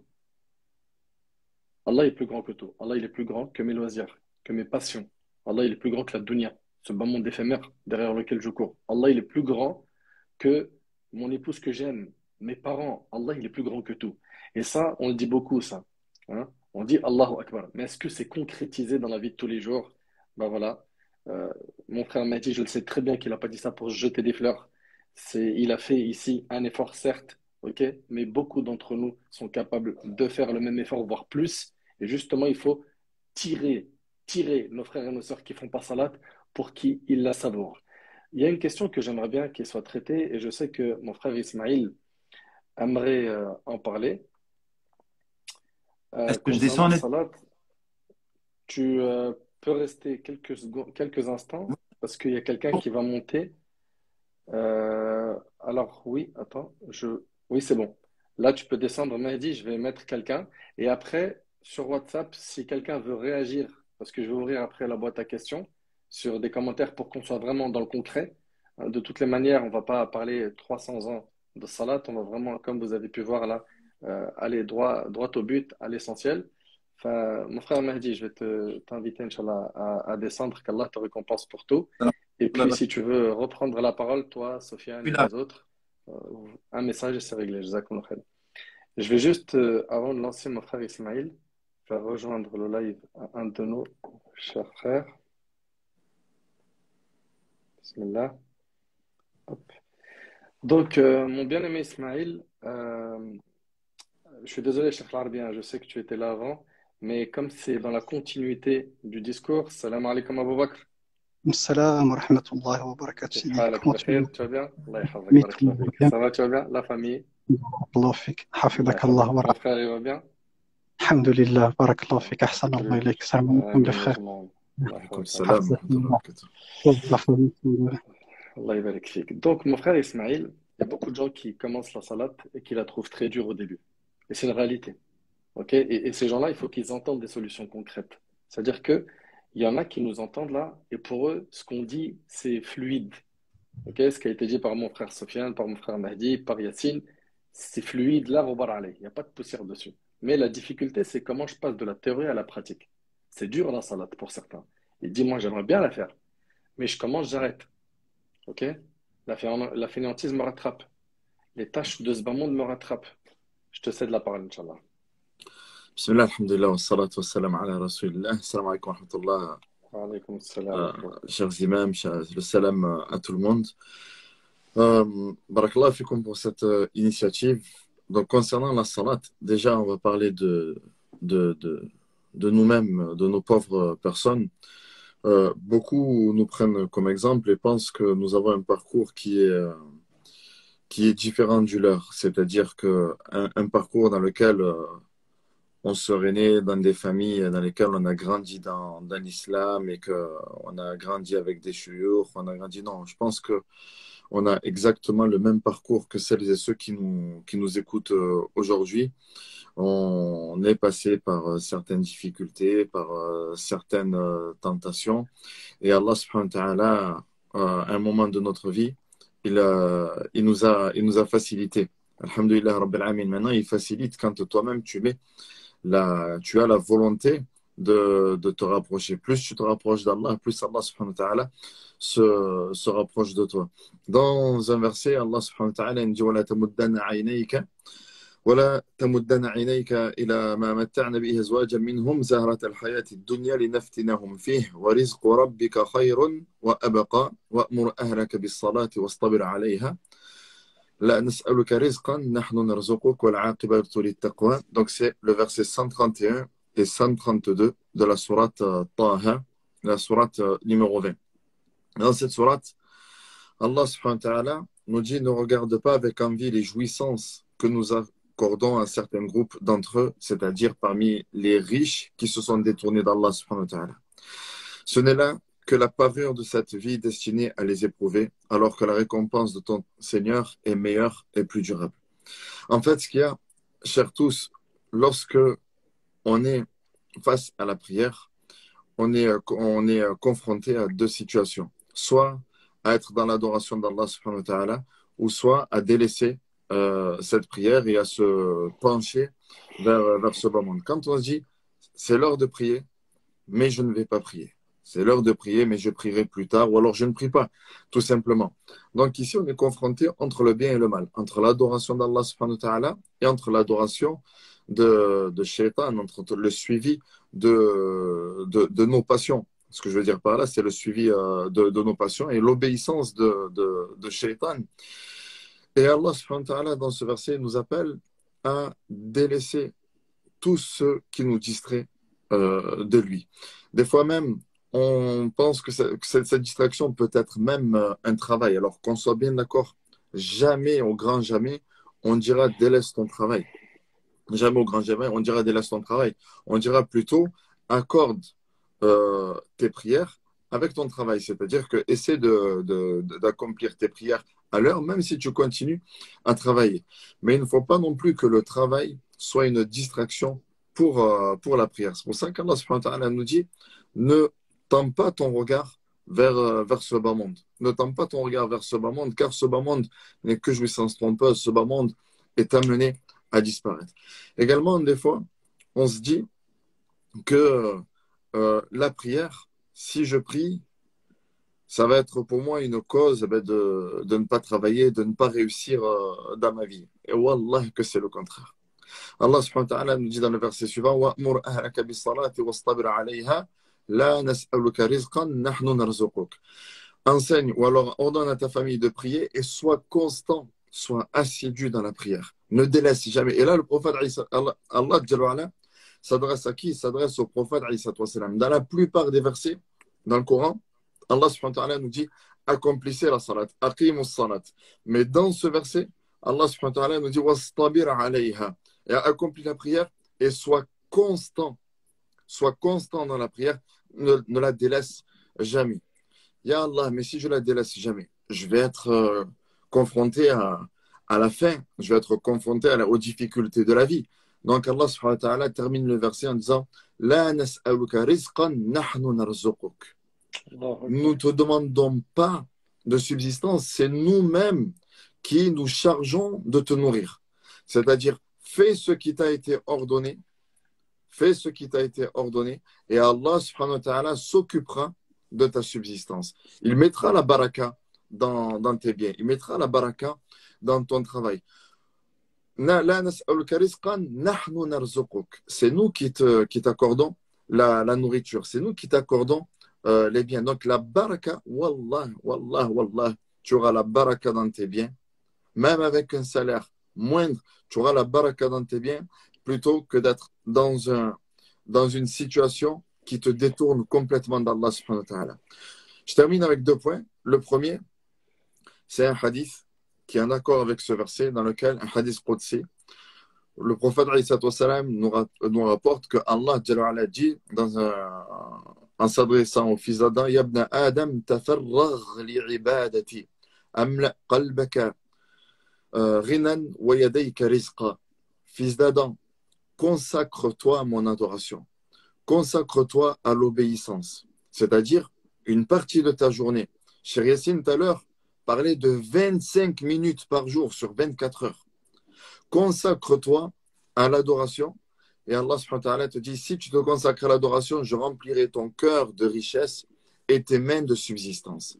Tu auras ce qu'il faut, où il faut et quand il faut. Et tu ne seras pas déçu. Fils d'Adam, Yabna Adam, la tuba'id minni, ne t'écarte pas de moi. Ne t'écarte pas du rappel d'Allah subhanahu wa ta'ala. Ne t'écarte pas du Coran. Ne t'écarte pas de la prière. Sinon, amla qalbaka faqra wa yadayka shughla. Dans le cas contraire, si tu t'écartes d'Allah subhanahu wa ta'ala, Allah dit, je remplirai ton cœur de pauvreté et tes mains d'occupation. Ton cœur de pauvreté, c'est-à-dire que tu seras constamment pris de peur, de crainte de la pauvreté. Tu as de l'argent, mais tu n'en seras jamais satisfait. Tu en veux toujours plus. Tu en veux toujours plus et tu ne sais même pas quoi en faire de cet argent-là. Mais il n'y a même plus de baraka. Des fois, tu te dis, subhanallah, j'ai gagné tant, mais l'argent est passé où? Et je remplirai tes mains d'occupation. Pose-toi la question aujourd'hui, pourquoi, quand tu te dis, j'ai pas le temps de prier. Si tu n'as pas le temps pour Allah subhanahu wa ta'ala, tu as le temps pour quoi? Billah alayk. Si tu n'as pas le temps à consacrer à Allah, une vingtaine de minutes dans la journée, pourquoi tu as du temps? Et Allah nous termine le verset en disant وَالْعَاقِبَةُ لِلتَّقْوَى. Et la bonne fin, la fin dans l'au-delà, elle est réservée aux pieux. Les pieux sont qui? Sont ceux qui prient. Il y a différents degrés de piété, mais la bonne fin, dans ce bas monde, comme dans l'au-delà, elle est réservée aux pieux. Dans ce bas monde, Allah subhanahu wa ta'ala dit وَمَنْ يَتَّقِ اللَّهِ يَجْعَلْ لَهُ مَخْرَجًا وَيَرْزُقْهُ مِنْ حَيْثُ لَا يَحْتَسِبُ. Et quiconque fait preuve de crainte d'Allah, dans les moments où il est confronté entre choisir l'obéissance d'Allah subhanahu wa ta'ala ou alors suivre ses passions et ses tentations, Allah subhanahu wa ta'ala, dans la difficulté de l'adoration, il lui donnera tout le temps une issue favorable et il lui donnera sa subsistance, son risque, de par là où il ne s'y attend pas. Tu as délaissé quelque chose pour Allah, Allah il te le remplacera par quelque chose de meilleur dans l'ici-bas, sans même parler de l'au-delà. Sans même parler de l'au-delà. Voilà, très chers frères et chères sœurs, cher Nazar, j'arrête ici, Inch'Allah, pour ne pas Allah fait que monopoliser la parole. Jazakumullahu khairan. Allah t'accorde le firdaus, Habibna, jazakallah khair. Si tu peux rester avec Afidakumullah. nous le temps que le prochain monte, Inch'Allah, il va arriver dans pas longtemps, Inch'Allah. Habibna, Cheikh Al-Arabi, dans la continuité de ce discours sur Salat, malheureusement, on en est à un stade aujourd'hui où ces personnes-là n'ont pas accordé cette priorité à la Salat dans leur vie de tous les jours. Et quand tu creuses le fond du problème, c'est souvent, ils n'ont pas estimé Allah à sa juste valeur, ils n'ont pas assez confiance en Allah subhanahu wa ta'ala. Ils se disent que je prie, je peux perdre de l'argent, je prie, je vais perdre mon emploi. Et tout à l'heure, mon bien-aimé Cheikh Ismail, il a bien signalé que ta subsistance, t'en fais pas. Ta subsistance, kun mutmaïn. D'ailleurs, c'est le point que notre bien-aimé Abou Bakr traitera tout à l'heure, Inch'Allah. Ton risque, t'en fais pas. Il va pas se perdre. Donc, Habibna, si tu peux toucher deux mots sur ces personnes qui n'ont pas assez valorisé cette salat et qui la prennent vraiment pour une corvée. بارك الله فيك بسم الله والصلاة والسلام على رسول الله وعلى آله وصحابته ومن اتبع هداه بارك الله فيكم جميعا chers tous je vous salue la salutation de l'islam salamullahi alaykum jami'an vraisemblablement Akhi al-Habib Cheikh Nadir et normalement quelqu'un comme moi ne peut pas passer après de tels propos aussi soigneux alhamdulillah et éloquents. Mais lakin ad-darura nous a obligés à venir et je t'en remercie, je remercie tous les mashayikh qui m'ont précédé et ceux qui vont venir par la suite bihawlillah. Sarahatan, comme tu le cites, c'est un constat qui est alarmant à la fois et qui nous laisse perplexes. Quand je dis nous, c'est-à-dire nous en tant que musulmans pratiquants, parce qu'alhamdulillah rabbil alamin, on a trouvé le réconfort nous à travers la salat. Et je me pose des questions et je pense qu'on s'est tous posé cette réflexion à un moment de notre vie. Qu'est-ce qui nous empêche de faire la salat en réalité? Quand on décortique ce qu'il y a comme verset, comme hadith du prophète alayhi salatu wassalam, en fait Allah Ta'ala nous donne clairement la réponse. Mais peu de personnes en prennent connaissance ou encore souhaitent la mettre en pratique. Allah Ta'ala, lorsqu'il parle de ça, il dit فَخَلَفَ مِن بَعْدِهِمْ خَلْفٌ أَضَاعُوا الصَّلَاةَ وَاتَّبَعُوا الشَّهَوَاتِ فَسَوْفَ يَلْقَوْنَ غَيًّا. Malheureusement, on est toujours dans le suivi des passions. Le suivi des passions, c'est ce qui va nous aveugler, c'est ce qui nous a aveuglés. Et لَوْلَا اللَّهِ مَا اهْتَدَيْنَا. Et si ça n'avait pas été Allah, Wallah, qu'on ne serait pas guidé, on ne serait pas sur ce live en train de donner des bonnes recommandations, sachant que je ne suis pas meilleur que vous qui m'écoutiez. Alhamdulillah, je ne suis pas meilleur que vous. Laquelle on essaye tous, alhamdulillah, de grimper vers le haut. Et lorsque ça ne va pas, ben, l'autre sert de rappel pour l'autre. Et c'est ainsi. Demain, j'espère en ce que celui qui ne faisait pas la prière la reprenne. Et puis monte dans des lives ou donne des cours et rappelle à ceux qui étaient similaires à lui au passé. Enfin, subhanallah, beaucoup de personnes, malheureusement, ne savent pas pourquoi il ne faut pas la salat.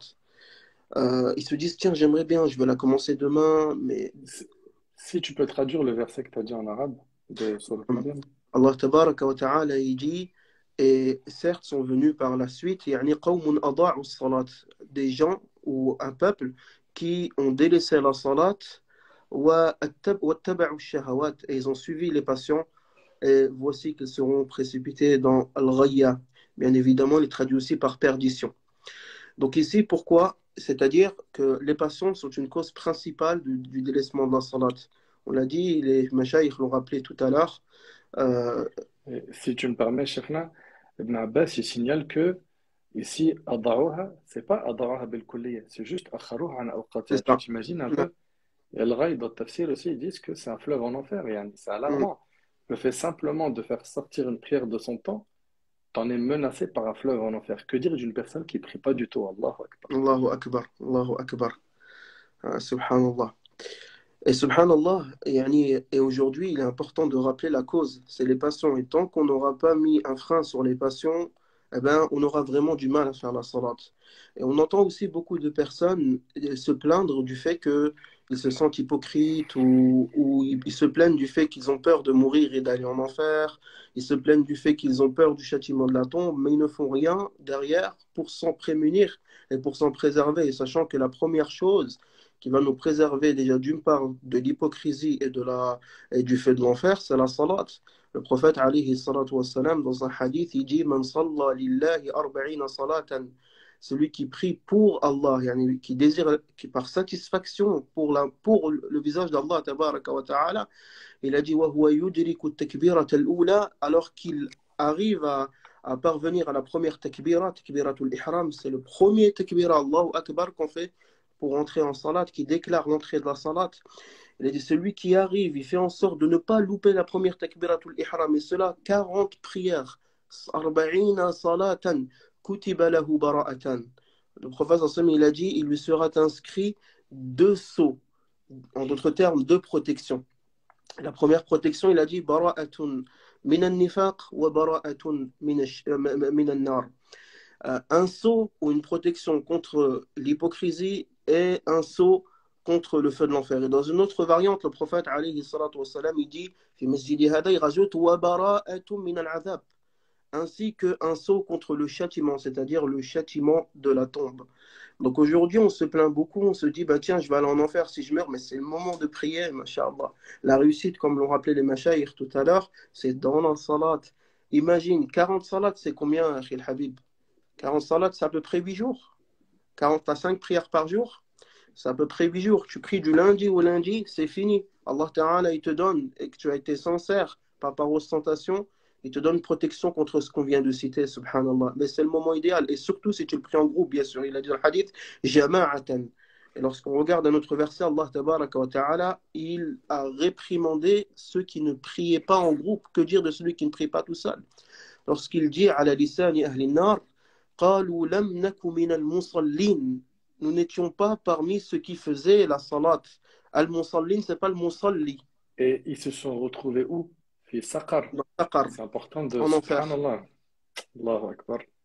L'asaf. Qu'est-ce qui vous a Pas amené à Saqar, à ce châtiment?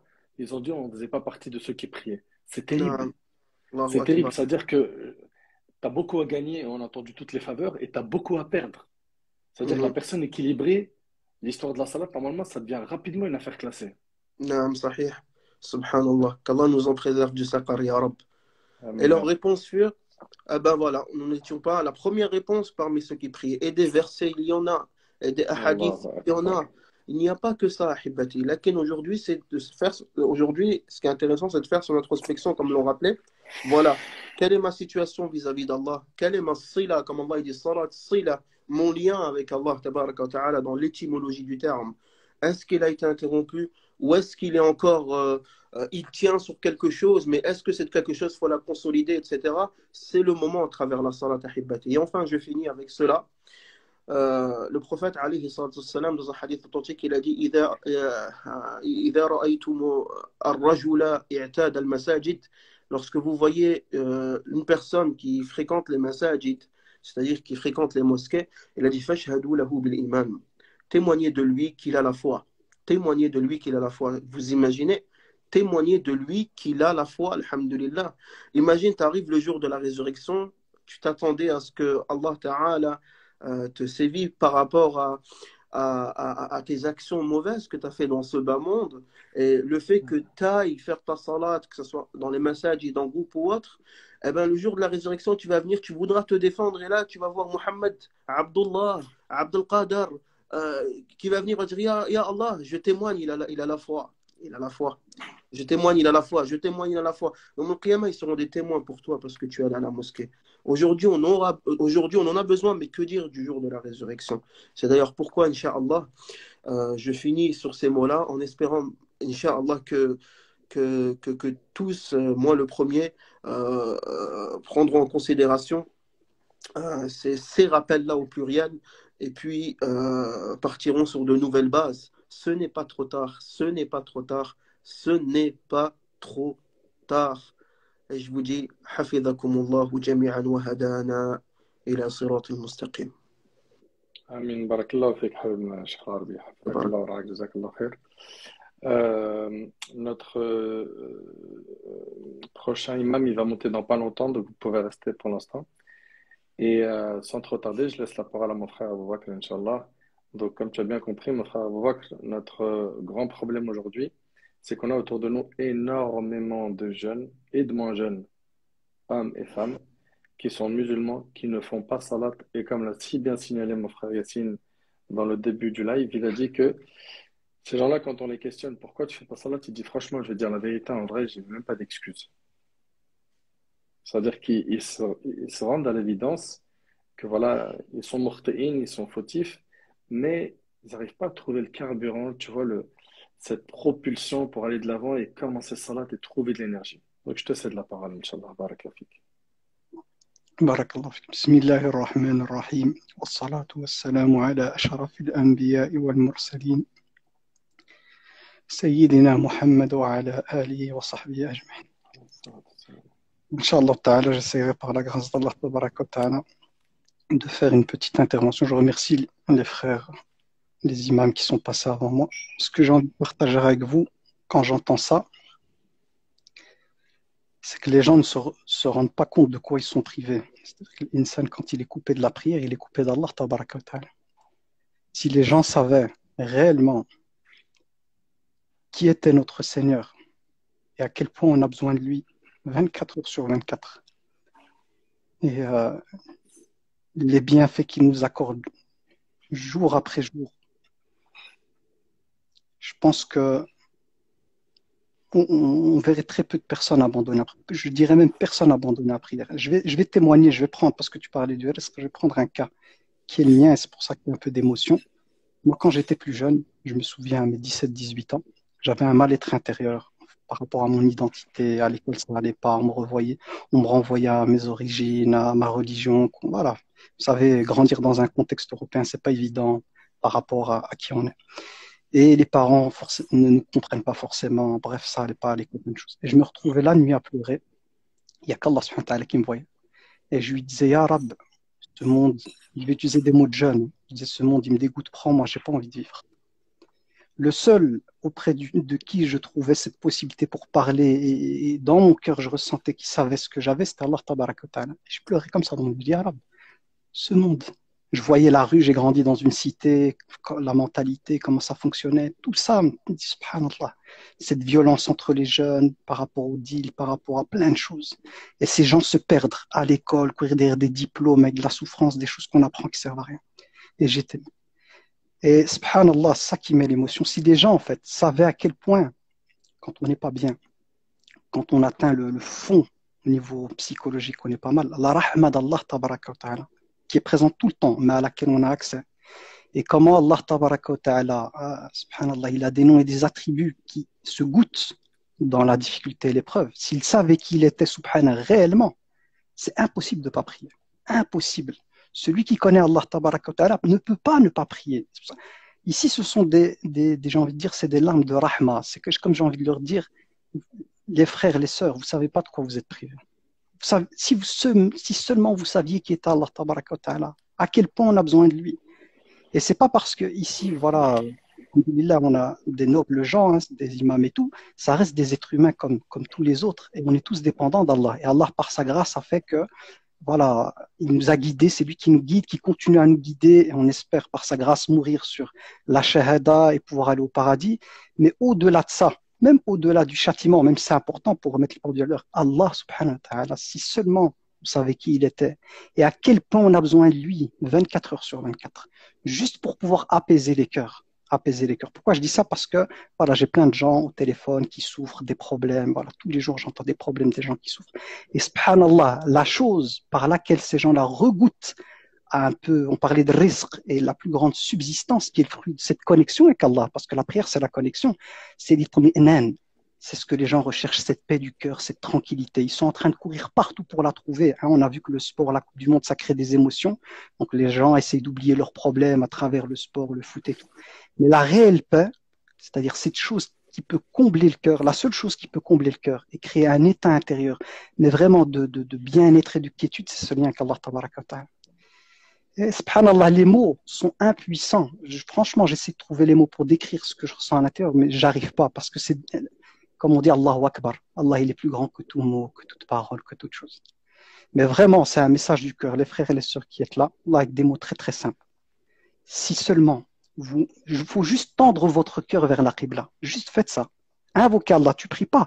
Implore Allah tabaraka wa ta'ala, qu'il te touche par sa grâce et qui t'amène à goûter avec ton cœur, que ton cœur se prosterne avant ton corps. Parce que c'est d'abord le cœur qui doit se prosterner avant ton corps. Ton cœur réellement se prosterne, qui reconnaît cette grandeur de notre Seigneur, cette rahma et ce besoin, c'est vraiment le besoin. Iyyaka na'budu wa iyyaka nasta'in. C'est en toi que j'ai besoin de m'appuyer.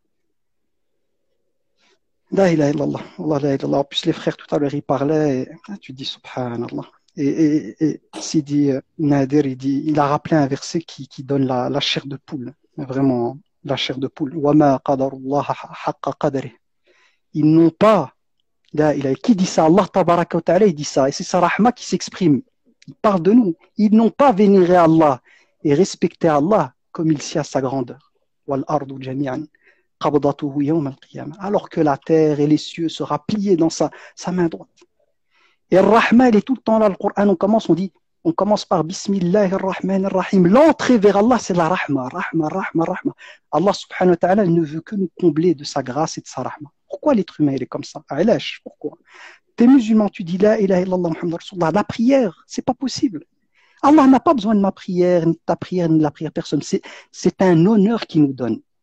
On est honoré. Il nous donne la possibilité, nous, petit être humain, hyper dépendant de lui, de pouvoir te présenter devant lui et de pouvoir te plaindre, pas de lui, mais à lui, de pouvoir lui traduire ce que tu vis, ce que tu ressens et tout.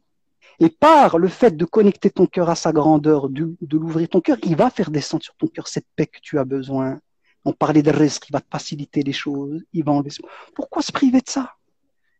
Mondial, le match il dure 45-45 avec une mi-temps. Les gens ils sont là à l'avance au café. Moi je suis ici installé dans un pays musulman, je ne vais pas donner les détails. Et les gens à l'avance, des réservations dans le café, et tout, motivés, ils sont là à faire 5 fois 5 minutes par jour pour toi. Parce que si tu le fais, c'est pour toi, Allah, il n'a pas besoin de notre prière, c'est dans ton intérêt. Et c'est trop demandé. Falidalik, moi je ne vais pas faire long parce que chaque frère doit intervenir, mais la chose que j'ai envie de vous dire, Inch'Allah, j'espère qu'elle parlera du cœur au cœur, c'est que il faut ouvrir son cœur à Allah tabaraka wa ta'ala. C'est impossible qu'une personne qui aime Allah tabaraka wa ta'ala ne prie pas. Soyons clairs, honnêtes et précis. Moi, je ne vais pas cacher. C'est impossible qu'une personne qui a goûté au nom d'Allah, même un seul nom, et qui a compris sa grandeur, elle ne prie pas, ce n'est pas possible. Retarder, à la rigueur, on est des êtres humains. C'est possible que des fois, même si voilà, il ne faut pas retarder, mais ne pas prier du tout. Du tout, il n'y a pas de prière du tout. Et pendant plusieurs semaines, plusieurs mois, il y a un problème quelque part. C'est que la connaissance d'Allah, elle est ici. Mais elle n'a pas atteint ça. Parce que Wallah, je jure par Allah, tabaraka wa ta'ala, si la connaissance d'Allah, même si c'est un peu, hein, très peu de la connaissance d'Allah pénètre le cœur, je promets par Allah que c'est le cœur qui va soumettre le corps. Le cœur va se prosterner et c'est lui qui va soumettre les membres à Allah tabaraka wa ta'ala et va aller prier. Et même pleurer dans sa prière et dire, Ya Rab, pardonne-moi. J'étais dans l'insouciance. Pardonne-moi, Ya Rab. Je ne me rendais pas conscience. Mais d'être musulman et de dire, voilà, je suis musulman et ça fait des années que je prie pas et j'y arrive pas, c'est que c'est resté ici. Ça s'est pas passé là. Et comment on le fait passer là? Il faut un vrai moment d'introspection. Il ne scène tout seul, pas devant les gens. Nta, toi et ton Seigneur seul. Fakar, réfléchis. Contemple, si tu es dans un endroit où il y a de beaux endroits, contemple le lever de soleil, le coucher de soleil, réfléchis. Là, si dans ton cœur il y a du bien, Allah tabaraka wa ta'ala, il va redonner vie à ce cœur. Il va faire tomber une pluie qui est sa rahma dans ton cœur, il va le faire revivre. Mais c'est à toi d'aller chercher Allah tabaraka wa ta'ala. Dans le sens, c'est à la personne de se mettre seul. Il n'y a personne. Il réfléchit, il médite, ouvre ton cœur, ou demande. Même nous on dit Iyyaka na'budu wa iyyaka nasta'in, ihdina as-sirata al-mustaqim. Ya Rab, guide-nous sur droit chemin. Moi seul, je ne peux pas marcher droit. Sans toi, c'est impossible que je me stabilise. Ya Rab, j'ai besoin de toi. Si on est dans cet état-là, bi'idnillahi ta'ala, il y aura de belles choses. Donc voilà, je m'arrête là-dessus, Inch'Allah, parce que c'est court. C'est un sujet très, très, très, très, très lourd. Wallahi, très, très, très, très, très, très lourd, parce qu'il s'agit vraiment du lien qu'Allah. Nous, on voit juste les mouvements. Les gens, quand on dit la prière, c'est ça un peu ma crainte, c'est que les gens, ils pensent, quand on parle de la prière, ils pensent que c'est juste les mouvements. C'est pas les mouvements. La prière, elle est là pour traduire quelque chose qui part d'abord d'ici, et qui part d'une relation. C'est une personne qui, dans son cœur, elle ressent. Il y a un amour pour Allah tabaraka wa ta'ala. C'est ça qui amène à ces gestes. C'est pas de la gymnastique. Même si je sais qu'au niveau de l'éducation, la plupart des parents, c'est va prier, c'est obligatoire, va prier, qui n'a pas le sens. Mais si ce cœur s'ouvre à Allah, si ce cœur décide d'être en quête de la connaissance d'Allah tabaraka wa ta'ala, il n'a pas d'autre choix, parce qu'il a été créé comme ça par notre Seigneur, que de se soumettre, se prosterner et de dire Sami'na wa ata'na. Nous avons entendu et nous obéissons. Ya Rab, à partir d'aujourd'hui, je me repens. Pas demain, pas ce soir. Le live maintenant, je vais, s'il faut me doucher, je rentre dans ma douche, je vais me laver. S'il faut faire mes ablutions, je rentre, je fais mes ablutions. Ya Rab, je me repens maintenant. Ya Rab, accepte de moi, guide-moi et accorde-moi ta grâce, ton pardon et ton repentir. Wallahu a'lam. Subhanakallahumma hamdika ashhadu an la ilaha illa anta astaghfiruka wa atubu ilayk. Subhana rabbika rabbil izzati amma yasifun. وسلام على المرسلين والحمد لله رب العالمين. Je m'excuse auprès des frères. Si voilà, des fois il y a des sujets qui sont trop grands. Donc, hafidhakumullah. Barakallahu fik, on voit que je retiens quand même deux grands points qui sont hyper importants. Le premier, ne l'oubliez pas, et je vais me permettre de synthétiser deux grands points très importants, c'est la guidance de monde. Allah Ta'ala, il a dit Kullukum dal illa man hadaytuh fastahduni ahdikum. Oh mes serviteurs, vous êtes tous dans l'égarement, excepté ceux que j'ai guidés. Demandez-moi la guider, je vous l'accorderai. Pense pas que tu as prié sans effort. Le premier effort, c'est déjà, comme il a dit, l'introspection. Le deuxième, c'est de demander à Allah subhanahu wa ta'ala qui te guide. Ok? Et cet effort-là, quand tu vas le faire, au début, tu vas voir que c'est une charge, c'est difficile. Pourquoi? Parce que malheureusement, tu as obéi à Shaitan pendant un bon bout de temps. Et le fait que tu as commencé à rompre ton contrat avec lui, bah, ça va se compliquer. Et tu vas avoir du mal à te détacher de Satan et de ses pièges et de ses alliés. Et quand tu vas faire cet effort et que tu vas réussir ce test, tu en arriveras à un stade bi'idhnillahi azza wa jal où tu ne pourras plus te passer de la prière.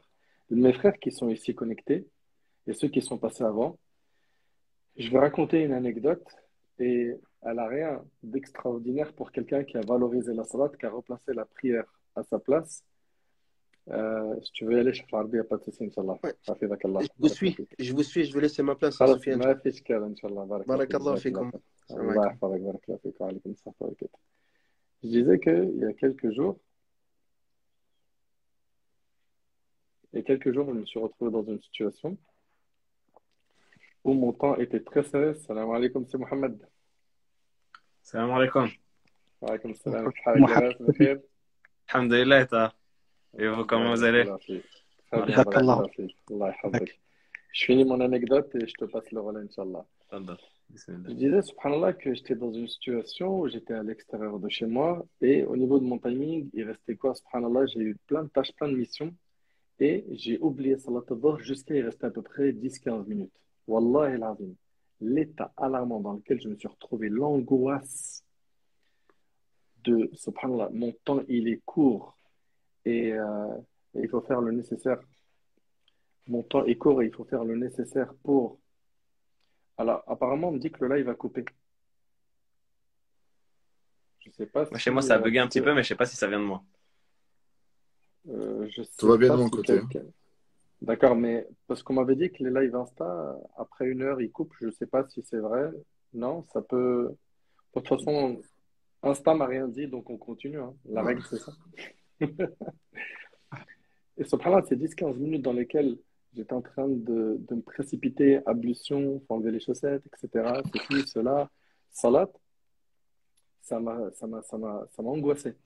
Pareil, ça nous arrive des fois d'être dans un centre commercial, le temps de la salat entre, tu penses qu'à ça.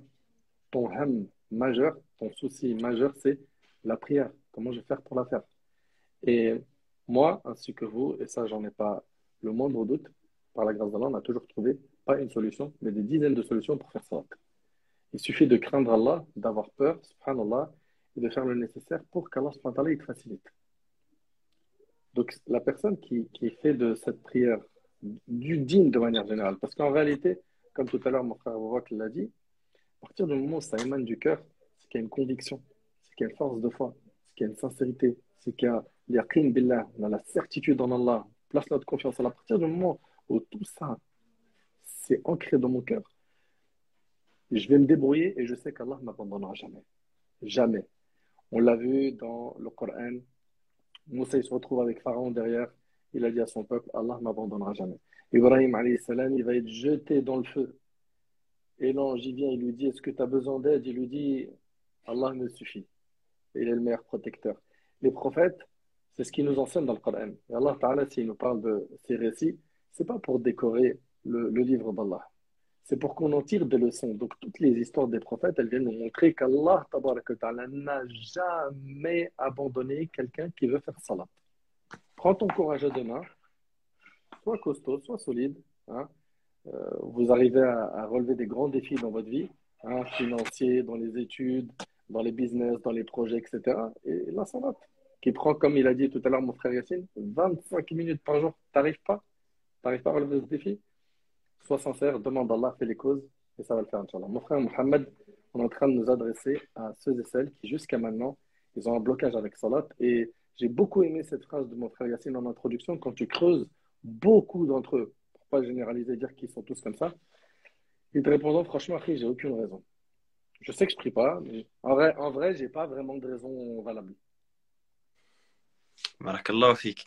Bah, déjà, barakallahu fik, je te remercie pour cette invitation et je remercie tous les frères qui sont passés et qui nous ont honoré de leur parole. J'ai pas pu suivre, donc je suis désolé si je fais des doublons, je suis en voyage. Donc, mais on espère que ma takarrara et que la répétition, elle apportera du bien, Inch'Allah. Mais effectivement, comme tu le dis, subhanallah, on n'a pas d'excuses. Et j'ai envie de dire, subhanallah, parfois on a l'impression, on est un peu dans la situation de ceux de qui Allah subhanahu wa ta'ala dit yamunnuna alayka id aslamu, an aslamu plutôt. Yamunnuna alayka an aslamu. Le fait que certaines personnes, on a l'impression qu'ils sont là pour rendre service au dîn. Et c'est pas le dîn qui leur rend service. On a l'impression qu'ils ont le choix.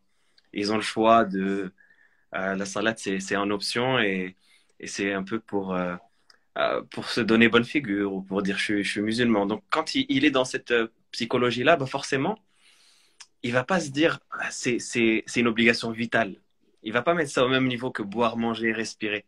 Il va mettre ça au même niveau que les distractions ou un peu de temps qu'il va donner dans l'associatif. Bah pour lui, le religieux sera le même niveau.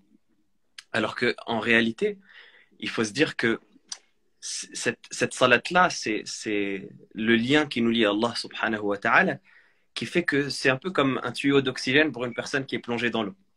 Si on lui coupe ce tuyau d'oxygène, il va s'étouffer. Il ne peut pas rester plus d'une certaine durée sans respirer, sans avoir cet oxygène-là qui va le faire vivre. Est-ce qu'on peut imaginer une personne qui dit oh, plus tard, demain je respirerai, après-demain je respirerai, la semaine prochaine je vais respirer? Ça n'existe pas parce que c'est cette chose-là qu'il fait vivre et il sent que c'est vital à sa santé. La salat, c'est la même chose Là, par rapport à notre on est âme. bien d'accord que tu parles de cette vie spirituelle, de la vie de l'âme. Parce que beaucoup de gens ils vont dire, Exactement. moi, je respire très bien, je comprends pas ce que tu es en train de dire. Non, c'est ça, exactement. Hmm, C'est pour ça qu'on dit, ouais, c'est la même chose par rapport à notre âme. hmm, C'est la même chose par hmm. rapport à notre âme. Cette âme-là qui, normalement, elle vit avec le rappel d'Allah subhanahu wa ta'ala. Quand tu lui coupes sa subsistance et sa nourriture, elle étouffe. Mais sauf que toi, tu ne sens pas quand elle s'étouffe parce que c'est pas une sensation qui est physique. Mais c'est une sensation qui est encore plus profonde que le physique. Parce que c'est une chose qui va se répercuter ensuite sur ton moral, sur ta santé mentale, sur ton état d'esprit, sur ta vie au quotidien. Ça va se répercuter sur tout le reste. Et sauf que étant donné que c'est pas physique aussi, c'est pas aussi palpable qu'une blessure, tu vas pas le sentir directement. Et tu vas commencer à te poser la question, à dire pourquoi il y a ça dans ma vie, pourquoi je suis pas bien, pourquoi kada, sans te rendre compte qu'en vérité, c'est parce que tu as coupé ce cordon de ton âme qui l'a lié à Allah subhanahu wa ta'ala. Et c'est pour ça que quand on regarde la situation des prédécesseurs, comme tu le disais tout précédemment, la priorité dans leur vie, c'était la salat. Même plus que de boire et de manger, subhanallah. Quand on regarde déjà le prophète, alayhi salatu wassalam, parfois le prophète sallallahu alayhi wa sallam était tellement absorbé dans sa salat qu'il en oubliait de manger et de boire. Comme quand les compagnons, radwanullahi ta'ala alayhim, un jour le prophète sallallahu alayhi wa sallam, il leur a mentionné qu'il ne fallait pas lier 2 jours de jeûne, faire ce qu'on appelle le wisal. Et les compagnons, ils ont dit, ah, Rasulallah, mais on te voit le faire. Parfois, on voit que tu jeûnes une journée et ensuite tu ne manges pas le soir et tu continues le jeûne le lendemain. Et le prophète sallallahu alayhi wa sallam leur a dit une phrase que les savants, ils ont passé du temps à réfléchir sur le sens de cette phrase. Quelle est l'interprétation de cette phrase? Le prophète, je veille auprès de mon Seigneur qui me nourrit et m'abreuve. Je ne suis pas comme vous, je veille auprès de mon Seigneur qui me nourrit et m'abreuve. Les savants, ils ont donné plusieurs interprétations, mais une des interprétations qui a été donnée, c'est que le prophète sallallahu alayhi wa sallam était tellement absorbé par ce lien-là avec Allah subhanahu wa ta'ala qu'il en oubliait même de manger le soir. Il ne faisait pas exprès, c'était pas volontaire. Il n'y est pas entre 2 jours de jeûne volontairement, mais dès qu'il finissait sa journée de jeûne, il allait directement vers la salat. Et il se noyait dans la salat au point où, il se noyait spirituellement évidemment, c'est-à-dire qu'il rentrait dans le lien avec Allah subhanahu wa ta'ala à travers la salat au point où il en oubliait même de manger et de boire, jusqu'à ce qu'arrive le matin sans qu'il ait pu manger et boire, et il continue une deuxième journée de jeûne. Regardez comment est-ce que la priorité, elle était inversée. Aujourd'hui, on pense à tout. On pense d'abord à manger, ensuite à boire, ensuite à regarder la dernière série qu'on a laissée de côté, ensuite à aller au cinéma avec des amis, à aller faire un resto le soir, kada. Et à la fin de la journée, après qu'on ait fait toutes les distractions. Surtout le smartphone, hein, ça, le nombre d'heures. Oui, ah ouais, ça c'est le nombre d'heures de temps d'écran et, et le nombre d'heures d'appel pour ceux qui communiquent au téléphone, etc., etc. Et la salette, elle est en dernier si on y pense. Et à la fin de la journée, on est fatigué, on se dit, ah vas-y, aujourd'hui je suis crevé, vas-y, je rattraperai demain. Et après, je rattraperai après-demain. Et après, à la fin de la semaine, bon, ça fait combien? 5 fois. On commence à faire des calculs. 5 fois 7, 30. Mais on ne se rend pas compte que déjà, quand on arrive à ce stade, c'est que ça y est, le cœur, il est mort. C'est fini. Quand on commence à voir la chose machinalement comme un calcul et qu'on ne voit plus le rendez-vous avec Allah subhanahu wa ta'ala, alors qu'Allah azza wa jalla dit, aqimis salata li dhikri, établis la prière pour mon rappel, c'est un rendez-vous qu'on a avec Allah. Et on voit comment est-ce que les prophètes ils faisaient avec les rendez-vous qu'ils avaient avec Allah. Moussa alayhi salam, quand il a eu ce rendez-vous avec Allah, il en a même oublié son peuple. Tellement ce rendez-vous avec Allah, T'as dit quoi? Exactement. Il s'est empressé vers son Seigneur juste pour sa satisfaction. Parce qu'il avait un rendez-vous avec Allah. Et nous, on a ce rendez-vous avec Allah subhanahu wa ta'ala quotidiennement. Et c'est la dernière de nos priorités. Et on se retrouve à rattraper. Et encore et là je parle de ceux qui ont la conscience, parce qu'on commence par le haut et on descend jusqu'au plus bas des degrés. On commence par ceux qui ont encore cette conscience-là comme disait je crois mon frère Abou Bakr tout à l'heure, de rattraper ou de prier en retard. Alors ceux qui délaissent totalement la salat, ceux qui délaissent totalement son dévot avec Allah subhanahu wa ta'ala, c'est inimaginable de comment est-ce qu'on peut survivre et comment on peut résister spirituellement en coupant cet oxygène-là. Et on voit que la situation du prophète alayhi salatu wassalam était à l'extrême opposé. Et que l'être humain, quand il est dénué de repères, il est dénué de lien avec Allah subhanahu wa ta'ala, c'est à lui-même, c'est à sa propre personne qui nuit. Parce que dans les difficultés, quand il est dans l'aisance, dans les distractions, etc., ça, il s'en rend pas compte. Il est un peu sous anesthésiant. C'est anesthésié, il sent pas la douleur. Mais quand il y a une épreuve qui arrive, et quand il y a une catastrophe qui tombe sur lui, et il se rend pas compte qu'il a personne vers qui se tourner. Il va se tourner à droite, on va lui fermer la porte. Il va se tourner à gauche, on va lui fermer la porte. Et son lien qu'il a avec Allah, il est coupé.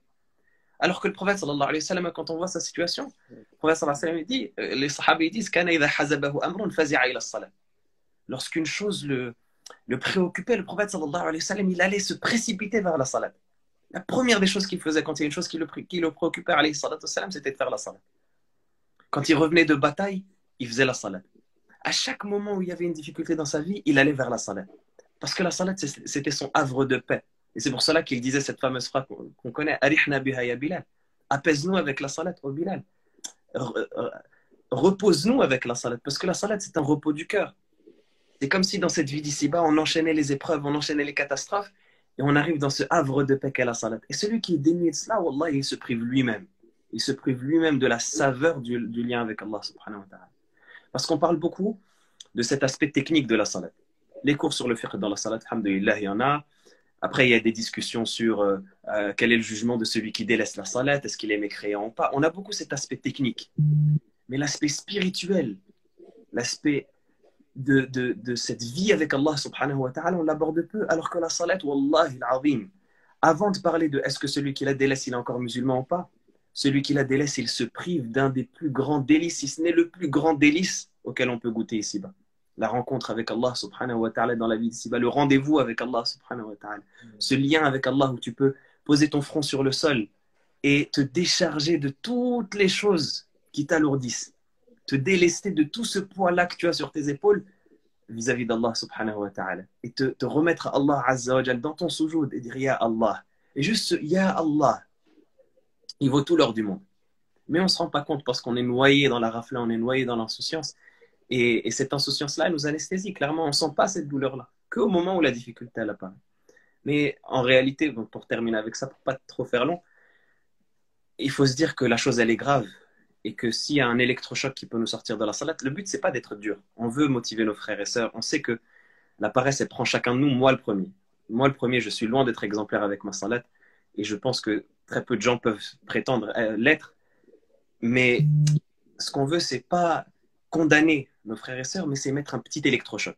Quitte à paraître un petit peu dur, mais mettre un petit électrochoc pour que la personne, elle se réveille et se rende compte que ce n'est pas un jeu. On n'est pas en train de plaisanter, on n'est pas en train de rigoler, ce n'est pas optionnel. C'est une chose qui est grave. Omar al-Khattab, radiallahu ta'ala anhu, il écrivait à ses servants, il écrivait « Pas de part en islam pour celui qui délaisse la salat. La hadda fil islam liman taraka as-salat. » Tu n'as pas de part en islam. C'est-à-dire que de l'islam, tu n'as que le nom. Ton islam, il est vide. Tu n'as rien de l'islam. Imaginez l'islam comme une richesse à laquelle on donne chacun. À chacun, il vient, il fait la queue, on lui donne une partie. Voilà, toi, tu as mérité, toi, tu as mérité tant, tu as mérité tant, tu as mérité tant. Si toi, tu arrives et tu fais cette file, on va dire non, toi, tu n'as rien. Tu n'as rien, tu as zéro. Dans cet islam-là auquel tu prétends appartenir, tu n'as rien. Parce que tu as délaissé la salat. Tu as délaissé le point vital de ce lien que tu as avec Allah subhanahu wa ta'ala. Et je termine avec ce athar de Abdullah ibn Mas'ud, radiallahu ta'ala anhu. Je ne sais pas si elle a été citée ou pas, mais moi, je pense, Allahu a'lam, au-delà, comme on disait, du débat de musulmans ou pas, c'est un des athars qui frappe le plus et qui montre à quel point la salat, elle avait cette valeur chez les sahaba. Le prophète Abdullah ibn Mas'ud, radiallahu ta'ala anhu, qui est le compagnon qu'on connaît, un des premiers compagnons à s'être converti, à avoir suivi le prophète, alayhi salatu wassalam, le 6e, dans ce qu'il a rapporté de lui-même, sa place, elle est connue. Et je dis ça pour montrer l'importance de sa parole. Abdullah ibn Mas'ud, radiallahu ta'ala anhu, il dit Man sarrahu an yalqa Allah ghadan musliman falyuhafiz ala hadhihi as-salawat haythu yunada bihinna. Il dit celui qui souhaite et qui espère rencontrer Allah subhanahu wa ta'ala demain en étant musulman, qu'il préserve ses salawats, ses prières, là où on y appelle. فإن الله شرع لنبيكم صلى الله عليه وسلم سنن الهدى وإنهن من سنن الهدى. Parce qu'Allah subhanahu wa ta'ala prescrit à votre prophète alayhi salatu wassalam les traditions de la guidée, les voies de la guidée. Et elles font partie, ces salawats-là, de ces voies de la guidée. Et il dit ولو أنكم صليتم في بيوتكم كما يصلي هذا المتخلف في بيته لتركتم سنة نبيكم. Et si vous priez dans vos demeures, comme prie cette personne-là, il désignait une personne qui avait prié chez lui. On ne parle pas d'une personne qui a délaissé la salat. Les sahaba, ce n'était pas ça leur souci, parce que pour eux, c'était inconcevable de voir une personne qui délaisse la salat. Un jour, le prophète sallallahu alayhi wa sallam a vu quelqu'un au fond de la mosquée qui n'avait pas pu prier. Il lui a dit, tu n'es pas musulman? Il lui a dit, tu n'as pas prié avec nous, tu n'es pas musulman? C'est-à-dire, c'était inconcevable à cette époque-là, une personne qui prie, qui dit qu'elle est musulmane et qui ne prie pas. Pour eux, leur souci, c'était quoi? C'était celui qui ne vient pas à la jama'a, celui qui ne vient pas à la mosquée pour faire la prière avec le groupe. Et donc il dit, si vous priez chez vous et que vous délaissiez la prière en groupe comme délaisse la prière en groupe celui-là, qu'il désigne, vous auriez abandonné la sunna de votre prophète sallallahu alayhi wa sallam. وَلَوْ تَرَكْتُمْ سُنَّةَ نَبِيِّكُمْ لَضَلَلْتُمْ. Et quand vous abandonnez la sunna de votre prophète alayhi salatu wassalam, vous vous égarez. Et là vient la partie importante. Il dit, وما من رجل يتطهر فيحسن الطهور ثم يعمد إلى مسجد من هذه المساجد إلا كتب الله له بكل خطوة يخطوها حسنة ويرفعها بها درجة ويحطها بها سيئة. Il dit, toute personne qui se purifie chez lui et qui va vers la mosquée, Allah subhanahu wa ta'ala l'élève avec chaque pas qu'il fait d'un degré, il lui inscrit une bonne action, il lui pardonne un péché. Et il dit à la fin, وَلَقَدْ رَأَيْتُنَا وَمَا يَتَخَلَّفُ عَنْهَا إِلَّا مُنَافِقٌ معلوم النفاق وَلَقَدْ كَانَ الرَّجُلُ يُؤْتَى بِهِ يُهَادَ بَيْنَ الرَّجُلَيْنِ حَتَّى يُقَامَ في الصف. Il dit, je nous ai vus à l'époque des Sahaba, n'assistez pas à la prière en groupe. À nouveau, on parle de la prière en groupe, on ne parle pas juste de prier. Celui qui n'assistait pas à la prière en groupe, c'était l'hypocrite dont l'hypocrisie était connue. Les gens savaient que c'était un hypocrite. Ils disaient ça, lui, c'est bon. C'est catégorisé. On n'est pas en train de faire un jugement bil ghaib. Non, lui, c'est sûr que c'est un hypocrite. Pourquoi? Parce qu'il ne vient pas à la salat jama'a. Il n'y avait que lui c'était sa caractéristique. Et il dit, et j'ai vu certains parmi les sahaba venir en étant traînés, en étant portés.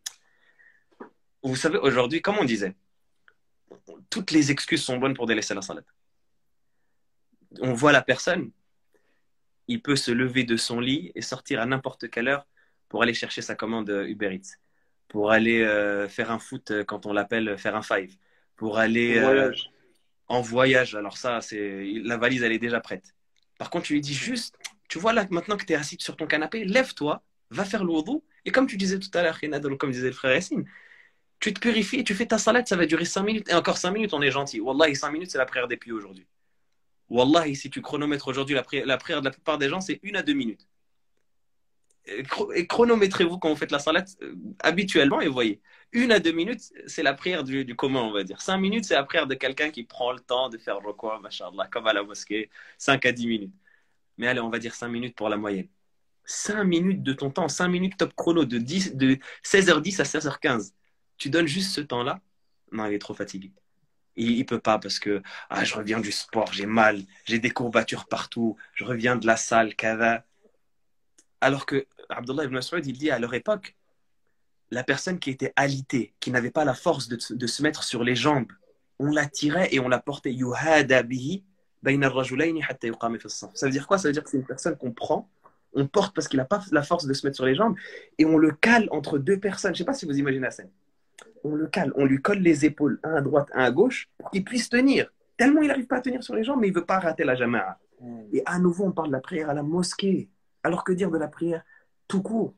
C'est une chose qui ne se délaisse pas même. Wallah, les fuqaha, ils disent, même si tu n'as plus de force dans le corps, il n'y a plus un seul muscle qui répond, tant qu'il y a encore tes yeux qui répondent, tu pries avec les yeux. Et même si tes yeux ne répondent pas, tu pries dans ta tête. Tu t'imagines que tu fais la salat. Les fuqaha, ils disent, même si tu arrives à ce degré-là où tu as la paralysie totale, il n'y a plus rien qui fonctionne dans ton corps, la salat, elle ne tombe pas. La salat, elle n'arrêtera pas tant que tu auras encore un souffle. Allah, subhanallah, qu'Allah subhanahu wa ta'ala nous guide et nous fasse prendre conscience de l'importance de ce lien qu'on a avec Allah Azza wa Jalla. Barakallah fik, Habibna. Je retiens ici un point qui est important, c'est que Allah subhanahu wa ta'ala, il a facilité la prière, il l'a rendue accessible et il nous a donné plein de moyens. Plein de moyens. C'est-à-dire que je suis en incapacité physique de prier debout, je peux prier assis. Je peux prier en m'appuyant, je peux prier assis, je peux prier en étant allongé si je suis à l'hôpital, je viens de sortir du bloc opératoire. Je peux prier en faisant ima. D'accord, je suis allongé, je vais bouger ma tête. J'arrive pas, les yeux, je prie avec les yeux, je les baisse un peu pour l'inclinaison et la prosternation. Ça, c'est dans les 4 forces majeures. Ma maladie m'empêche d'utiliser l'eau. Je peux utiliser ici les ablutions sèches. Je peux utiliser une pierre pour pouvoir faire les ablutions sèches. Tu fais ça, tu essuies ton visage, tes mains jusqu'au poignet une fois, tu as rempli l'obligation, Allahu Akbar, tu pries. Donc on voit que par la grâce d'Allah, même en voyage, on peut raccourcir les prières.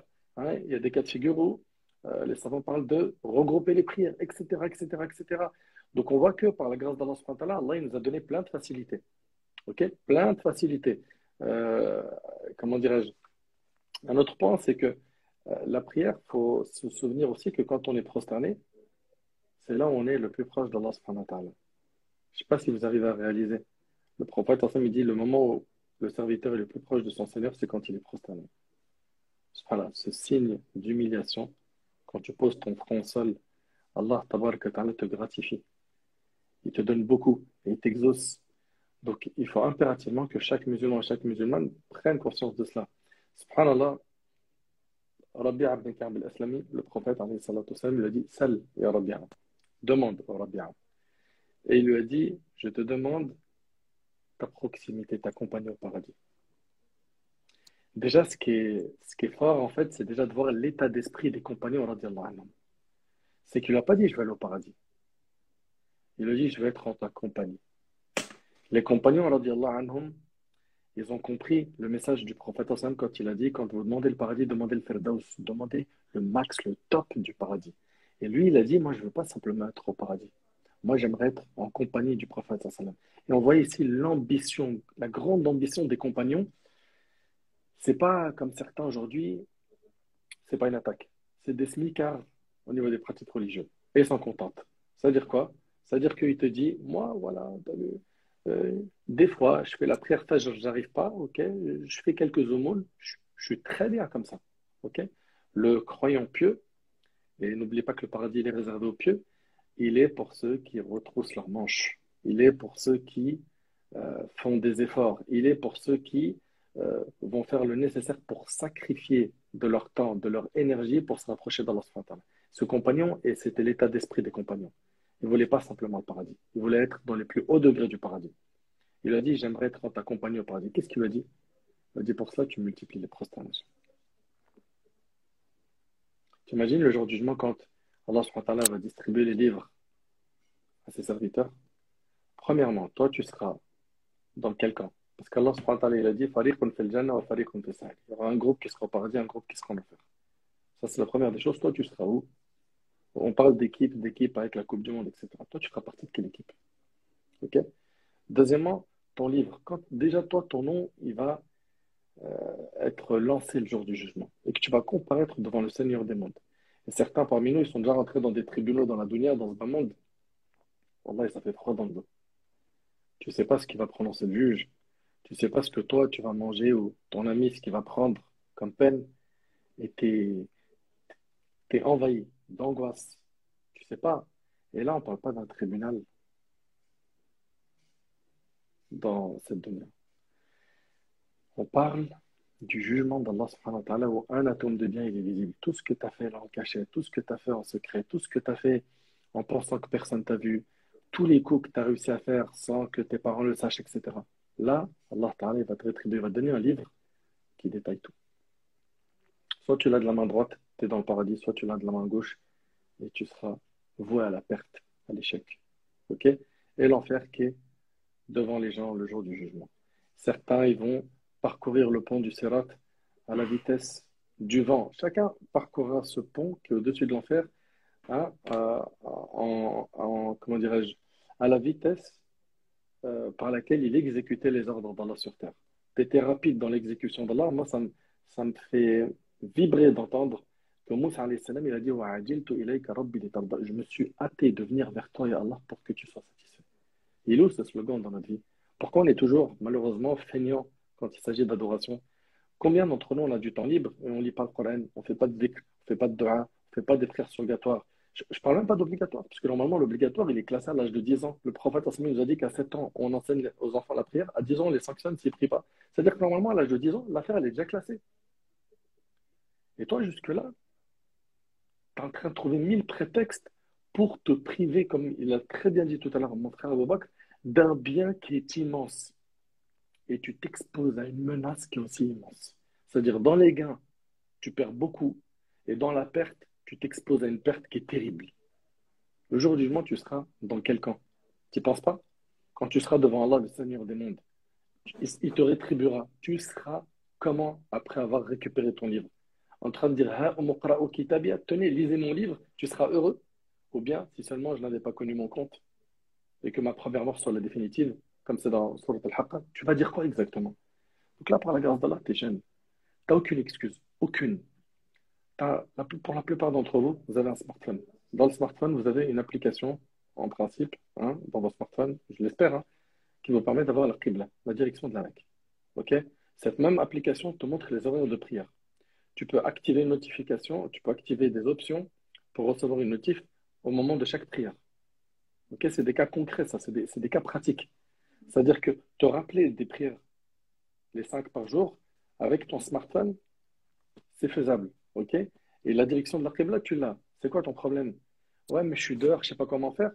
En islam, tu as le droit de prier avec tes chaussures. Le prophète, alayhi salatu wassalam, il a déjà prié avec ses chaussures. Anas ibn Malik dans le Bukhari, on l'a questionné, on lui a dit est-ce que le prophète sallallahu alayhi wa sallam, a prié avec ses chaussures? Il a dit oui. À partir du moment où elles sont propres, pures, hein, tu peux prier avec. C'est quoi ton frein? C'est quoi ton blocage? Tu n'as pas le temps? Regarde ta notification chaque jour.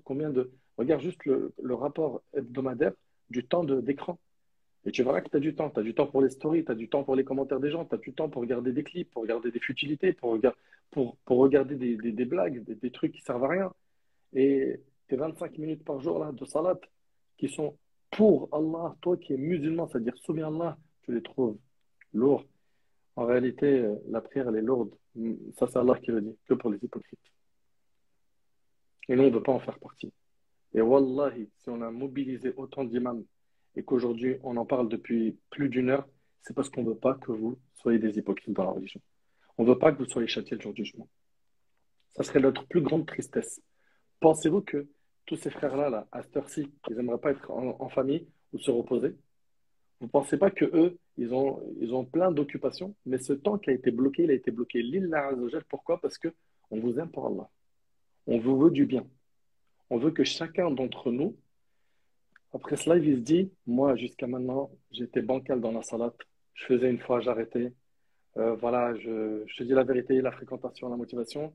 Eh, ressaisis-toi. Demande à Allah et sache aussi que le poids de tes péchés est le principal frein qui t'empêche d'aller et cheminer vers Allah subhanahu wa ta'ala. Libère-toi de ces péchés. Fréquente des pieux. Apprends la religion. Écoute des rappels. Invoque Allah constamment, tout le temps. Subhanallah, le prophète, c'est le meilleur homme. Il demande à Allah la guider. Il demande à Allah un cœur saint. Il demande à Allah de le raffermir, de raffermir son cœur sur le droit chemin. Non, on en est où, nous, par rapport à tout ça? On en est où? T'oublies que les cœurs sont entre les deux doigts du miséricordieux, il les fait changer d'état quand il le veut. T'oublies qu'Allah, subhanahu wa ta'ala, du jour au lendemain, il te fait changer d'état. T'oublies qu'il y a eu plein de gens, à l'époque du prophète, jusqu'à aujourd'hui, qui étaient très loin d'Allah et qui sont devenus des alliés d'Allah, des compagnons qui voulaient tuer le prophète, Khalid ibn Walid, Omar ibn Khattab, Abu Sufyan. Toutes ces personnes-là, subhanallah, ils se sont convertis à l'islam et c'est devenu des bons musulmans. Et jusqu'à nos jours, on voit des gens dans nos quartiers, des quartiers sensibles, dans les ghettos, les cités, etc., qui jour après jour, on entend, lui, il a commencé la prière, lui, il s'est repenti. Et toi, ton jour, il arrivera quand? Quand on va te porter pour te ramener à la mosquée, qu'on va dire, salat janaza, les frères, faites dua pour lui, il faisait pas salat. Il était loin d'Allah. C'est ça que t'attends? T'attends quoi, ma sœur? C'est quoi? Ce bas monde, il est plus important que l'autre. Le prophète, il a dit, il n'y a de vraie vie que celle de l'au-delà. Et je termine avec ça, Inch'Allah. Et mon frère Sofiane, on a gardé les gens longtemps. Si tu peux aller droit au but, Inch'Allah. Barakallahu fik. Hada Allah alam. Wa jazakumullahu khair wa samihuna ala al-itala. Barakallahu fik, akhi Nader. Juste un point. On a parlé de choses. Frère Abou Bakr, qui a parlé du fait d'ouvrir son cœur, qui a parlé d'introspection. On se rejoint un petit peu tous dans ce qui a été dit au niveau de la théorie.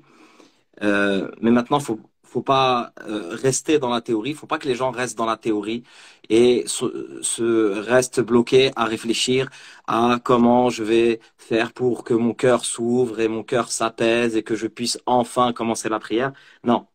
Si tu as l'intention réellement de faire partie de ces gens qui ont été cités dans le Coran, si tu as réellement l'intention d'accéder à cette réussite que tu as entendue dans tous ces textes qui ont été cités par tous ces frères, jazakumullahu khairan, eh bien, il y a une règle que l'ulama cite qui est an-niyatu yusaddiquha al-amal.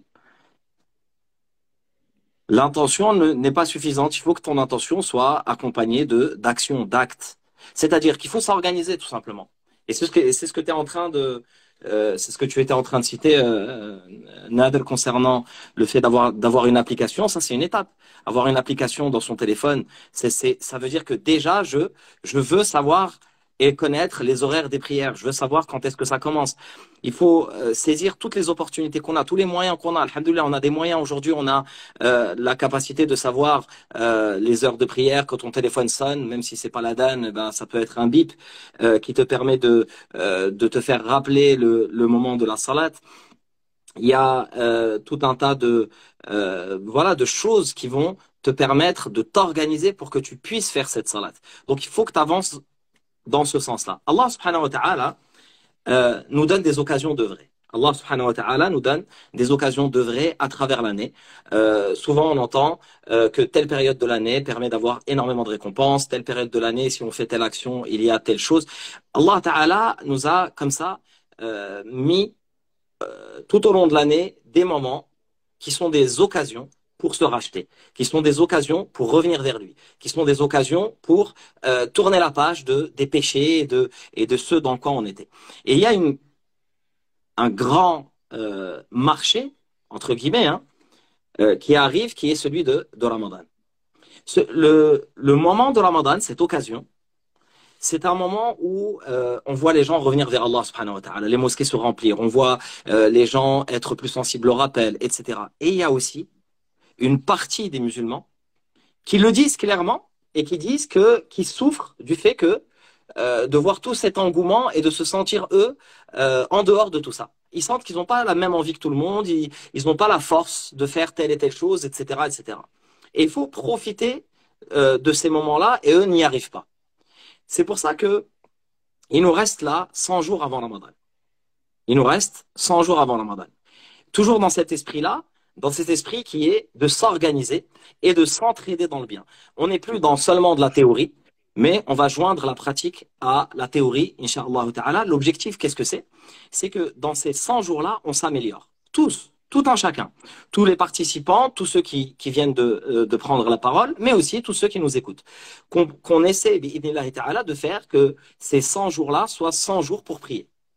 On a lancé sur ce hashtag-là qui est 100 jours pour prier, qui ne veut pas dire attendre 100 jours pour commencer à prier, mais qui veut dire s'améliorer au fur et à mesure et mettre en place des choses pour que quand les 100 jours arrivent, c'est-à-dire quand Ramadan arrive, je suis au maximum de ce que je peux faire afin de profiter de ce moment-là et de cette occasion qui est le mois de Ramadan.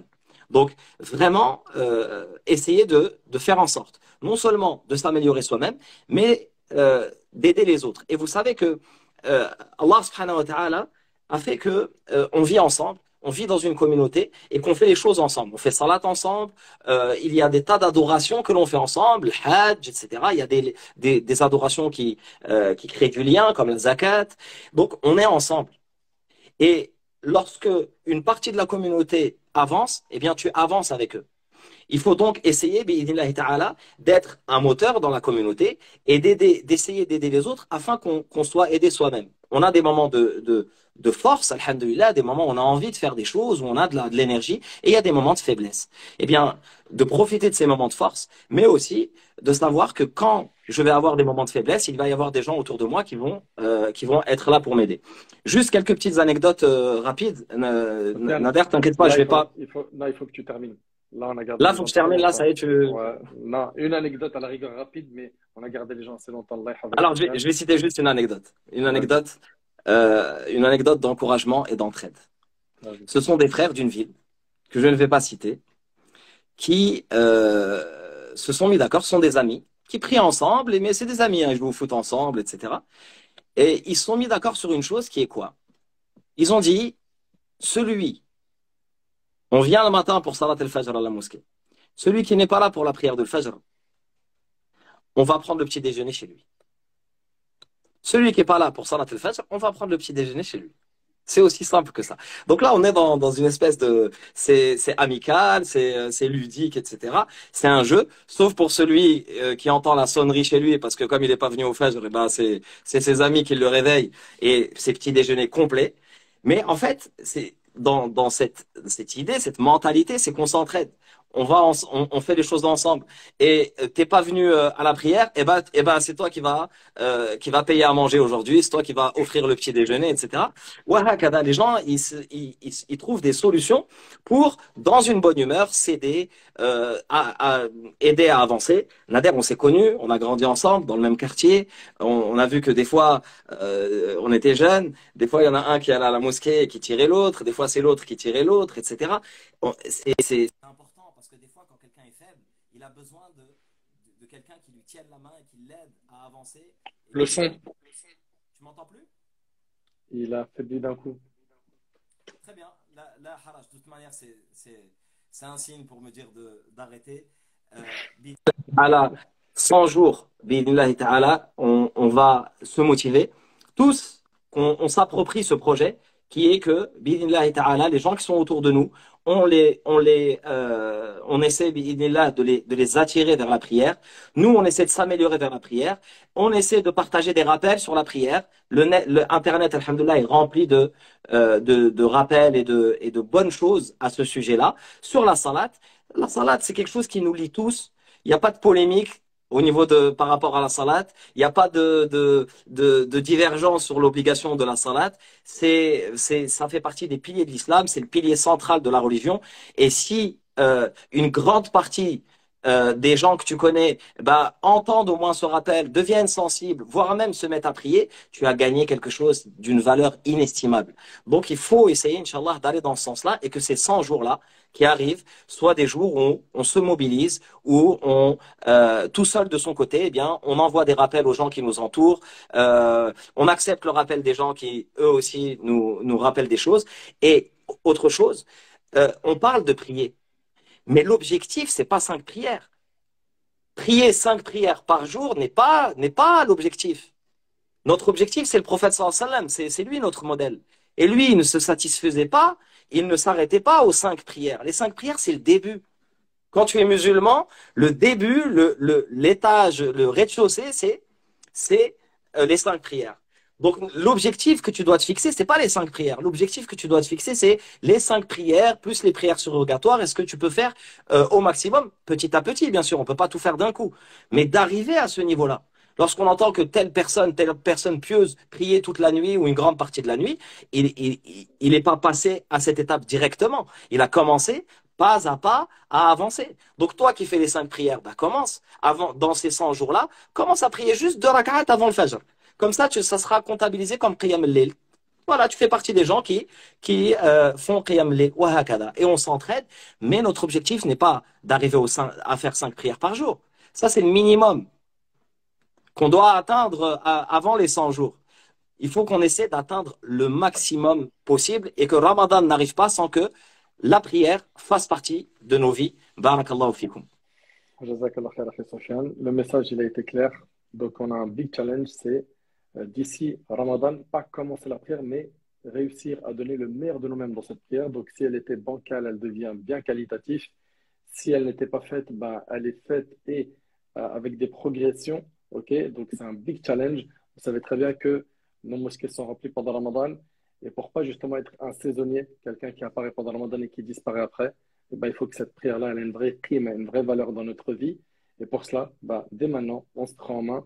Toi qui as écouté toutes ces conférences de ces différents imams et mashayikh, hafizahumullah, n'attends pas. Le plus grand danger, c'est la procrastination.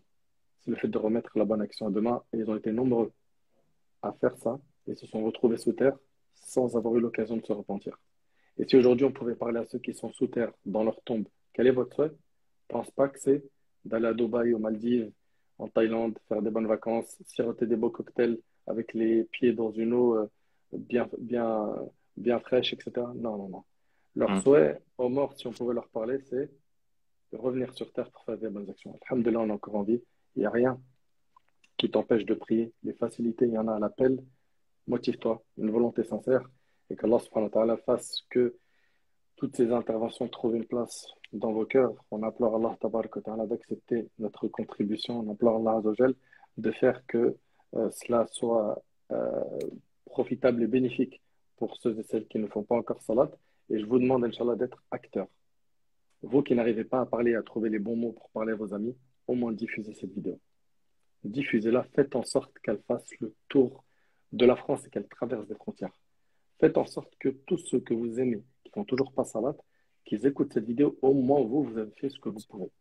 Ok? Derrière, si ces personnes la changent, ça c'est bifadlillah azza wa jal. S'ils ne changent pas, au moins, tu as fait le nécessaire. Wa ma'ala rasouli illa al-balagh. Le prophète, alayhi salatu wa salam, et les prophètes, leur mission, c'est pas de transformer les cœurs, c'est simplement de transmettre le message. Tu tires ta part de responsabilité comme on l'a fait ce soir, et qu'Allah subhanahu wa ta'ala nous utilise dans le bien jusqu'à notre dernier souffle. Jazakumullah khair, mashayikh, d'avoir été avec nous, mes chers frères, ceux qui sont passés avant, qu'Allah subhanahu wa ta'ala vous accorde le firdaus. J'aurais aimé prendre des questions, mais au vu du temps qu'on a pris, on est presque à 2 heures de live. Mais, alhamdulillah, c'est pas une personne qui a monopolisé la parole et il y a eu plusieurs styles de discours. Donc, j'espère, Inch'Allah, que ce ne sera pas dur à digérer pour nos frères et nos sœurs. Qu'Allah, subhanahu wa ta'ala, il accepte nos efforts. هذا والله أعلم. سبحانك اللهم وبحمدك. أشهد أن لا إله إلا أنت أستغفرك وأتوب إليك. Encore une fois, je vous remercie tous. Barakallahu fikum, mes chers frères, d'être montés. Et le temps que vous avez bloqué pour cet effort. Hafidhakum Allah, je vous dis à très bientôt, Inch'Allah. Wassalamu alaikum wa rahmatullah. وعليكم السلام ورحمة الله وبركاته. بارك الله فيكم. Allah yahfadhak. حفظكم الله. السلام عليكم. Assalamu alaikum. Salam. صح.